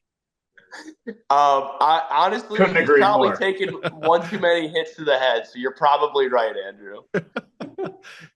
I think that's more of a mental issue than a physical field issue, though. That's true, but it does raise some concerns. You might just really like ketchup. You just really like ketchup. That could be. It's not even spelt that way, Brian. Yeah, I think it's like HINES. Yeah, it's not the same. Yeah, it's not even a ketchup thing, but I guess if somebody's blind, they can think of that in their head. Well, look, I'm gonna hate on the Lions defense and Aiden Hutchinson as much as I want, but I believe in Dan Campbell. I believe in this offense more than most offenses in the NFL, and I think between Laporta, Amon-Ra, Montgomery, and then if Gibbs can take I think Gibbs is a very good running back, but if he can stay healthy and take another step up, and the Lions, they can figure out how to work him into their offense a little bit better come year 2. I have so much faith in this offense to be one of the best in the NFL. I think they hit double-digit wins, 11. Yeah, I'll take the over. 11 wins. All right. Well, last thing to do, who's winning this division and how far are they going in the playoffs? Yeah, I was just thinking about that. Oh, It's a tough call, right? I mean, I think we can all disqualify or leave out the Vikings, right? I mean, we all have them under. We have them at 5 or 6 wins. They're not going to get it done. Maybe they surprise us. I don't know. It would be because of injuries. But the Bears, maybe they'll hit their win total. Probably not winning the division. So it comes down to the Green Bay Packers and the Detroit Lions. Andrew, you're probably going to go with the Packers, but I think maybe as a sports reporter, sports news guy, you'll have some sort of realism and lean the Lions. But I'll let you disclose what you think on this matter. yeah, you put it right on its seat. Like you're totally right. Like logic and just common sense and what we've seen and just everything tells you the Lions, but that would be no fun to pick the Lions.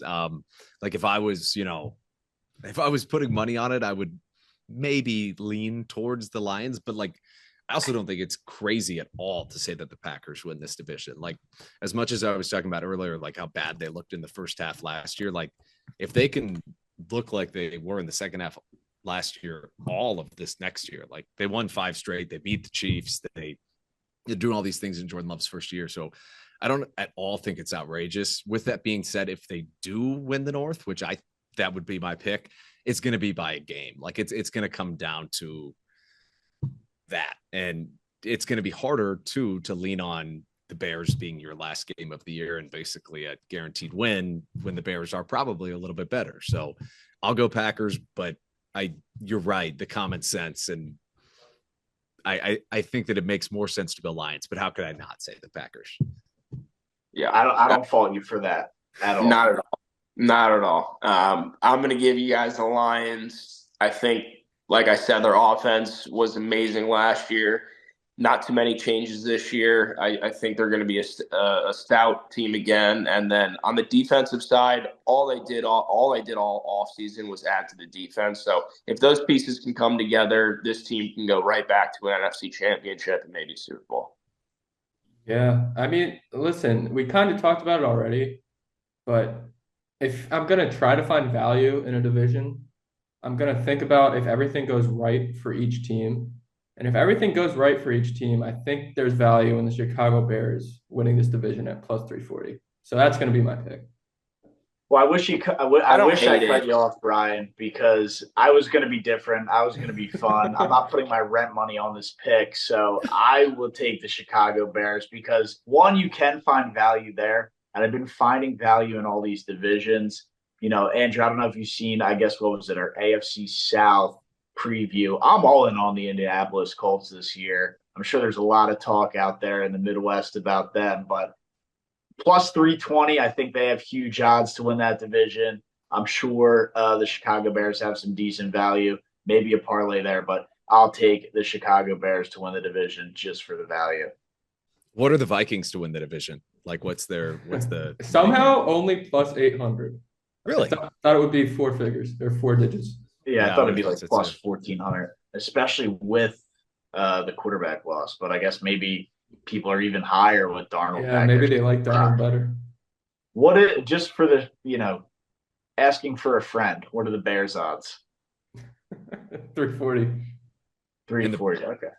I mean, like there's certainly a route for the Bears to get there. Yeah. But again, you're asking Caleb Williams to go be better. You're essentially asking Caleb Williams to go be better than Jared Goff and Jordan Love in his rookie season.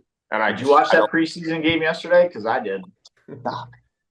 Do not come to me talking about preseason defenses and preseason highlights and all that jazz. I ain't buying any of it.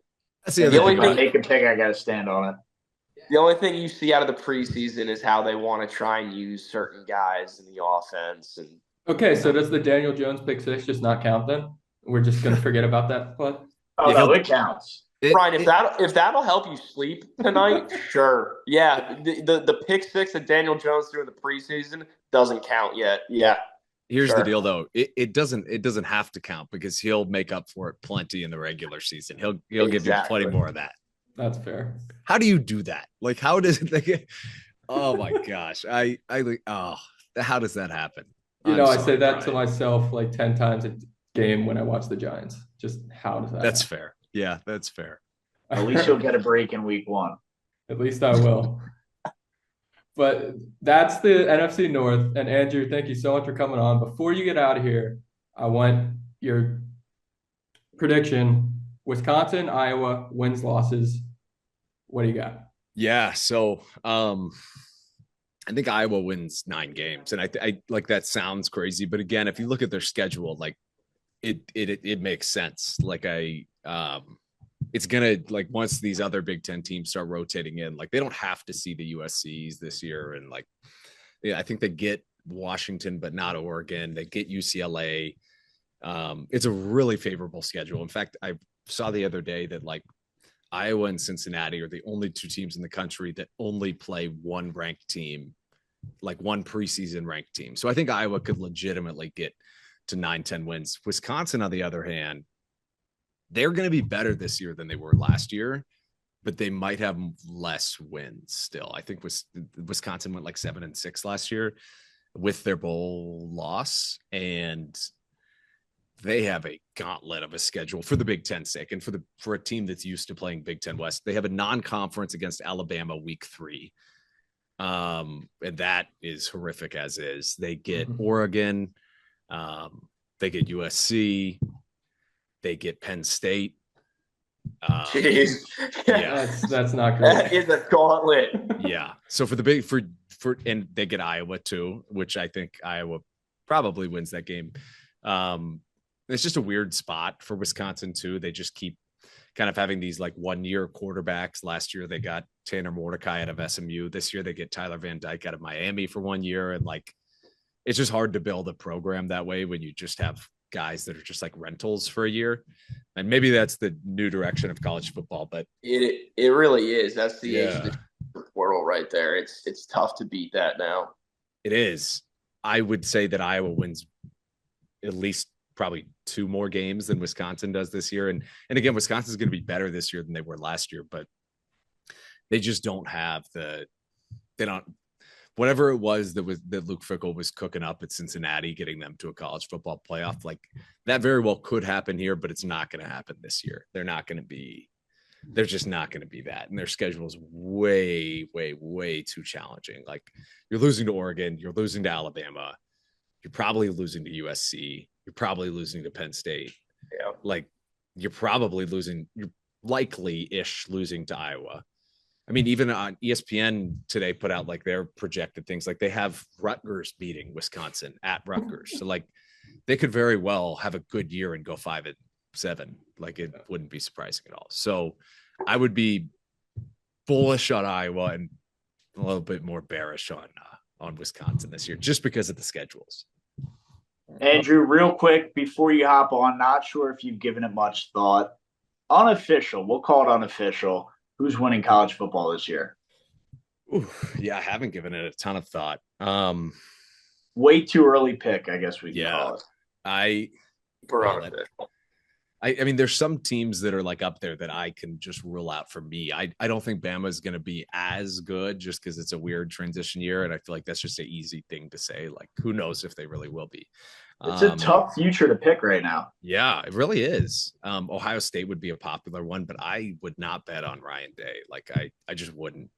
I wouldn't either. They got some great guys in the portal, like Downs out of Bama, and I just wouldn't do it. Like you get out alphaed by Jim Harbaugh, who's basically the ultimate alpha. So that's not like a dish, but I don't know. I feel like the safe pick is Georgia, but that's no fun either.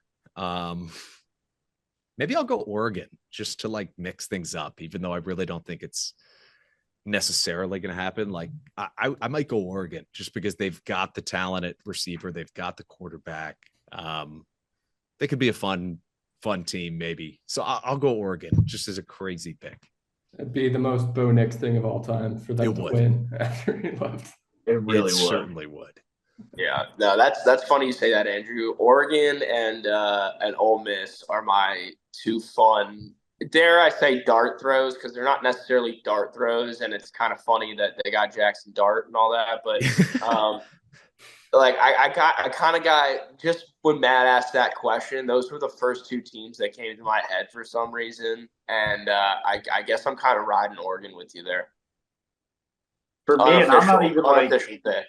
I'm not a giant college football guy. I do watch, do bet it, do follow it, but I don't get as crazed as I do the NFL. Really surprised Texas wasn't brought up. I think Texas is coming for blood this year. And if I had to make an unofficial pick, it would be Texas. Yeah, kind of slept on this. Like after making it to the college football playoff, they're kind of slept on. They got a rough schedule. Speaking of rough schedules. They're a rough team. I hope the SEC gives them like a welcome to the fucking show moment, and they lose like 4 or 5 games this year in the SEC. But the thing is like, what's the bar? Like, what's too many losses now? Like, I think you could be a 3-loss team and get in. Oh, in the SEC, definitely. Yeah. Yeah, it's definitely up for grabs now. You don't have to play your conference championship game either if you're a 3-loss team. So, like, you're not losing in that. You could very well still slip in. Like, I think you might see 3 Big Ten teams, 4 or 5 SEC teams this year. It'll be interesting, and it's tough to pick. It'll be wild. Brian, you going Auburn? I think I have to. War Eagle. I mean, War Eagle. They still don't have the quarterback, but they finally have receivers that can do something once they catch the ball. And the defense is still going to be good. I think in their first year, though, no? I mean, these are first-year guys. They have mostly first-year guys. They got a transfer from Penn State who was their wide receiver 1, who was very good in his career. But listen, Auburn, I think ESPN gave them like a 20% chance to make the playoff. If some things go right for them, they can. But I think next year is really going to be the year Auburn can start making. Typically go right for Auburn football. Sometimes we have miracles happen. Yeah, not typically in uneven years. We need the even year with the home Iron Bowl and home game against Georgia. That's for sure. But yeah, I think that'll do it for today's preview. We only have 3 of them left, boys. The season is approaching. Right around the corner. I guess to wrap it up, Andrew, was awesome chopping it up with you, man. Great to meet you. I don't know what your schedule looks like for football season, but would love to have you on again, man, if you have some spare time in the future. But, at least for me, man, awesome having you on and great to meet you, man. Thanks so much, man. I would love to. Yeah, I'd love to come back on anytime. And definitely a lot of fun talking football with you guys. And nice to meet you too. And always a pleasure to talk to Brian Houck. There's no question about that. Hey, he's the man. He is. The absolute man. But yeah, with that, we'll send it off. Andrew, on your way. And thanks again, man. Hopefully we can connect again soon. Absolutely. Appreciate you guys. Thanks so much, Andrew. Brother. And now we understand it's been a very long show. A lot of good insight in the interview. Mike of the week to start up the show. But we always like to wrap it up with a 4-400, especially during these divisional previews. It will be the NFC North, drafting a quarterback, wide receiver, running back, and tight end. I think, Jack, you have the first pick here. Who are you selecting? Yeah, I haven't really given this draft too much thought, so let's just go nice and quick. I'm going Amon-Ra to start myself off. Yeah, it's not a bad pick. I mean, we just pretty much talked about how good he was going to be for a 10-minute segment in that interview with Andrew. At 2 here, I messed up my draft last time, and I don't want to mess it up again here. So I will go with Josh Jacobs. Interesting. I'm so confused. Why didn't you take Justin Jefferson? Because I'll take Jettas. I like the other receivers enough to where I don't want to reach for Jefferson. Brian's trying to play the long game here. Who else are you going to take on the Vikings? They got a tight end there. They do? Yeah, but okay, whatever. Fair. Keep it moving. You got 2 picks. Oh, okay. I will take Sam Laporta. All right, I'll go Hawkinson. Great picks, boys. It's a tough one you took from me, Brian. I was really expecting Hawkinson to go unnoticed, but if I need a Viking, I can't have a wide receiver. I can't have a tight end. Who's the Viking starting running back this year? Is it Aaron Jones? Yep. Mm-hmm. That's kind of gross, but I'm taking him over Sam Darnold. So give me Aaron Jones. Got to have a Viking on there. And I need a Packer and a Bear. Okay, yeah, let's make this easy. Give me Jordan Love. All right. I will take DJ Moore.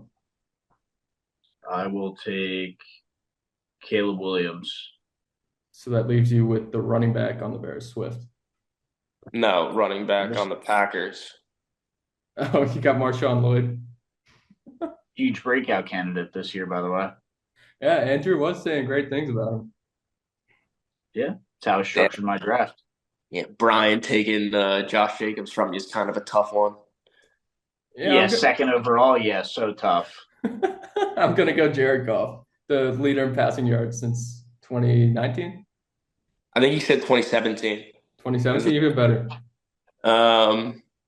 Yeah, depending on how you look at it, but I will, because you got to think that's when he had Sean McVay, and he don't got Sean McVay anymore. But anyway, I need a receiver from the Bears. You took DJ Moore.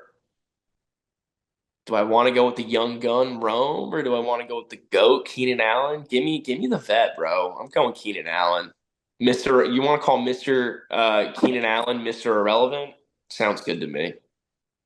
I just said he is in this draft. We'll see if he is on the field this year. Yeah, absolutely. But I think that wraps us up. That's the 4 and 400. Yeah, kill us in the comments on how we fucked that one up. Other than that, it's been a long show. I need to go to bed. Tune in Wednesday when we preview the next show. Thanks again to Andrew for hopping on. Hopefully we can get him on again soon. Stay tuned for special guests that are in the near future. I'm Matt, Jack, and Brian, always along for the ride. Peace! You are now in the mix with DJ Savage. War Eagle. War Eagle. Congrats on the starting role in Las Vegas.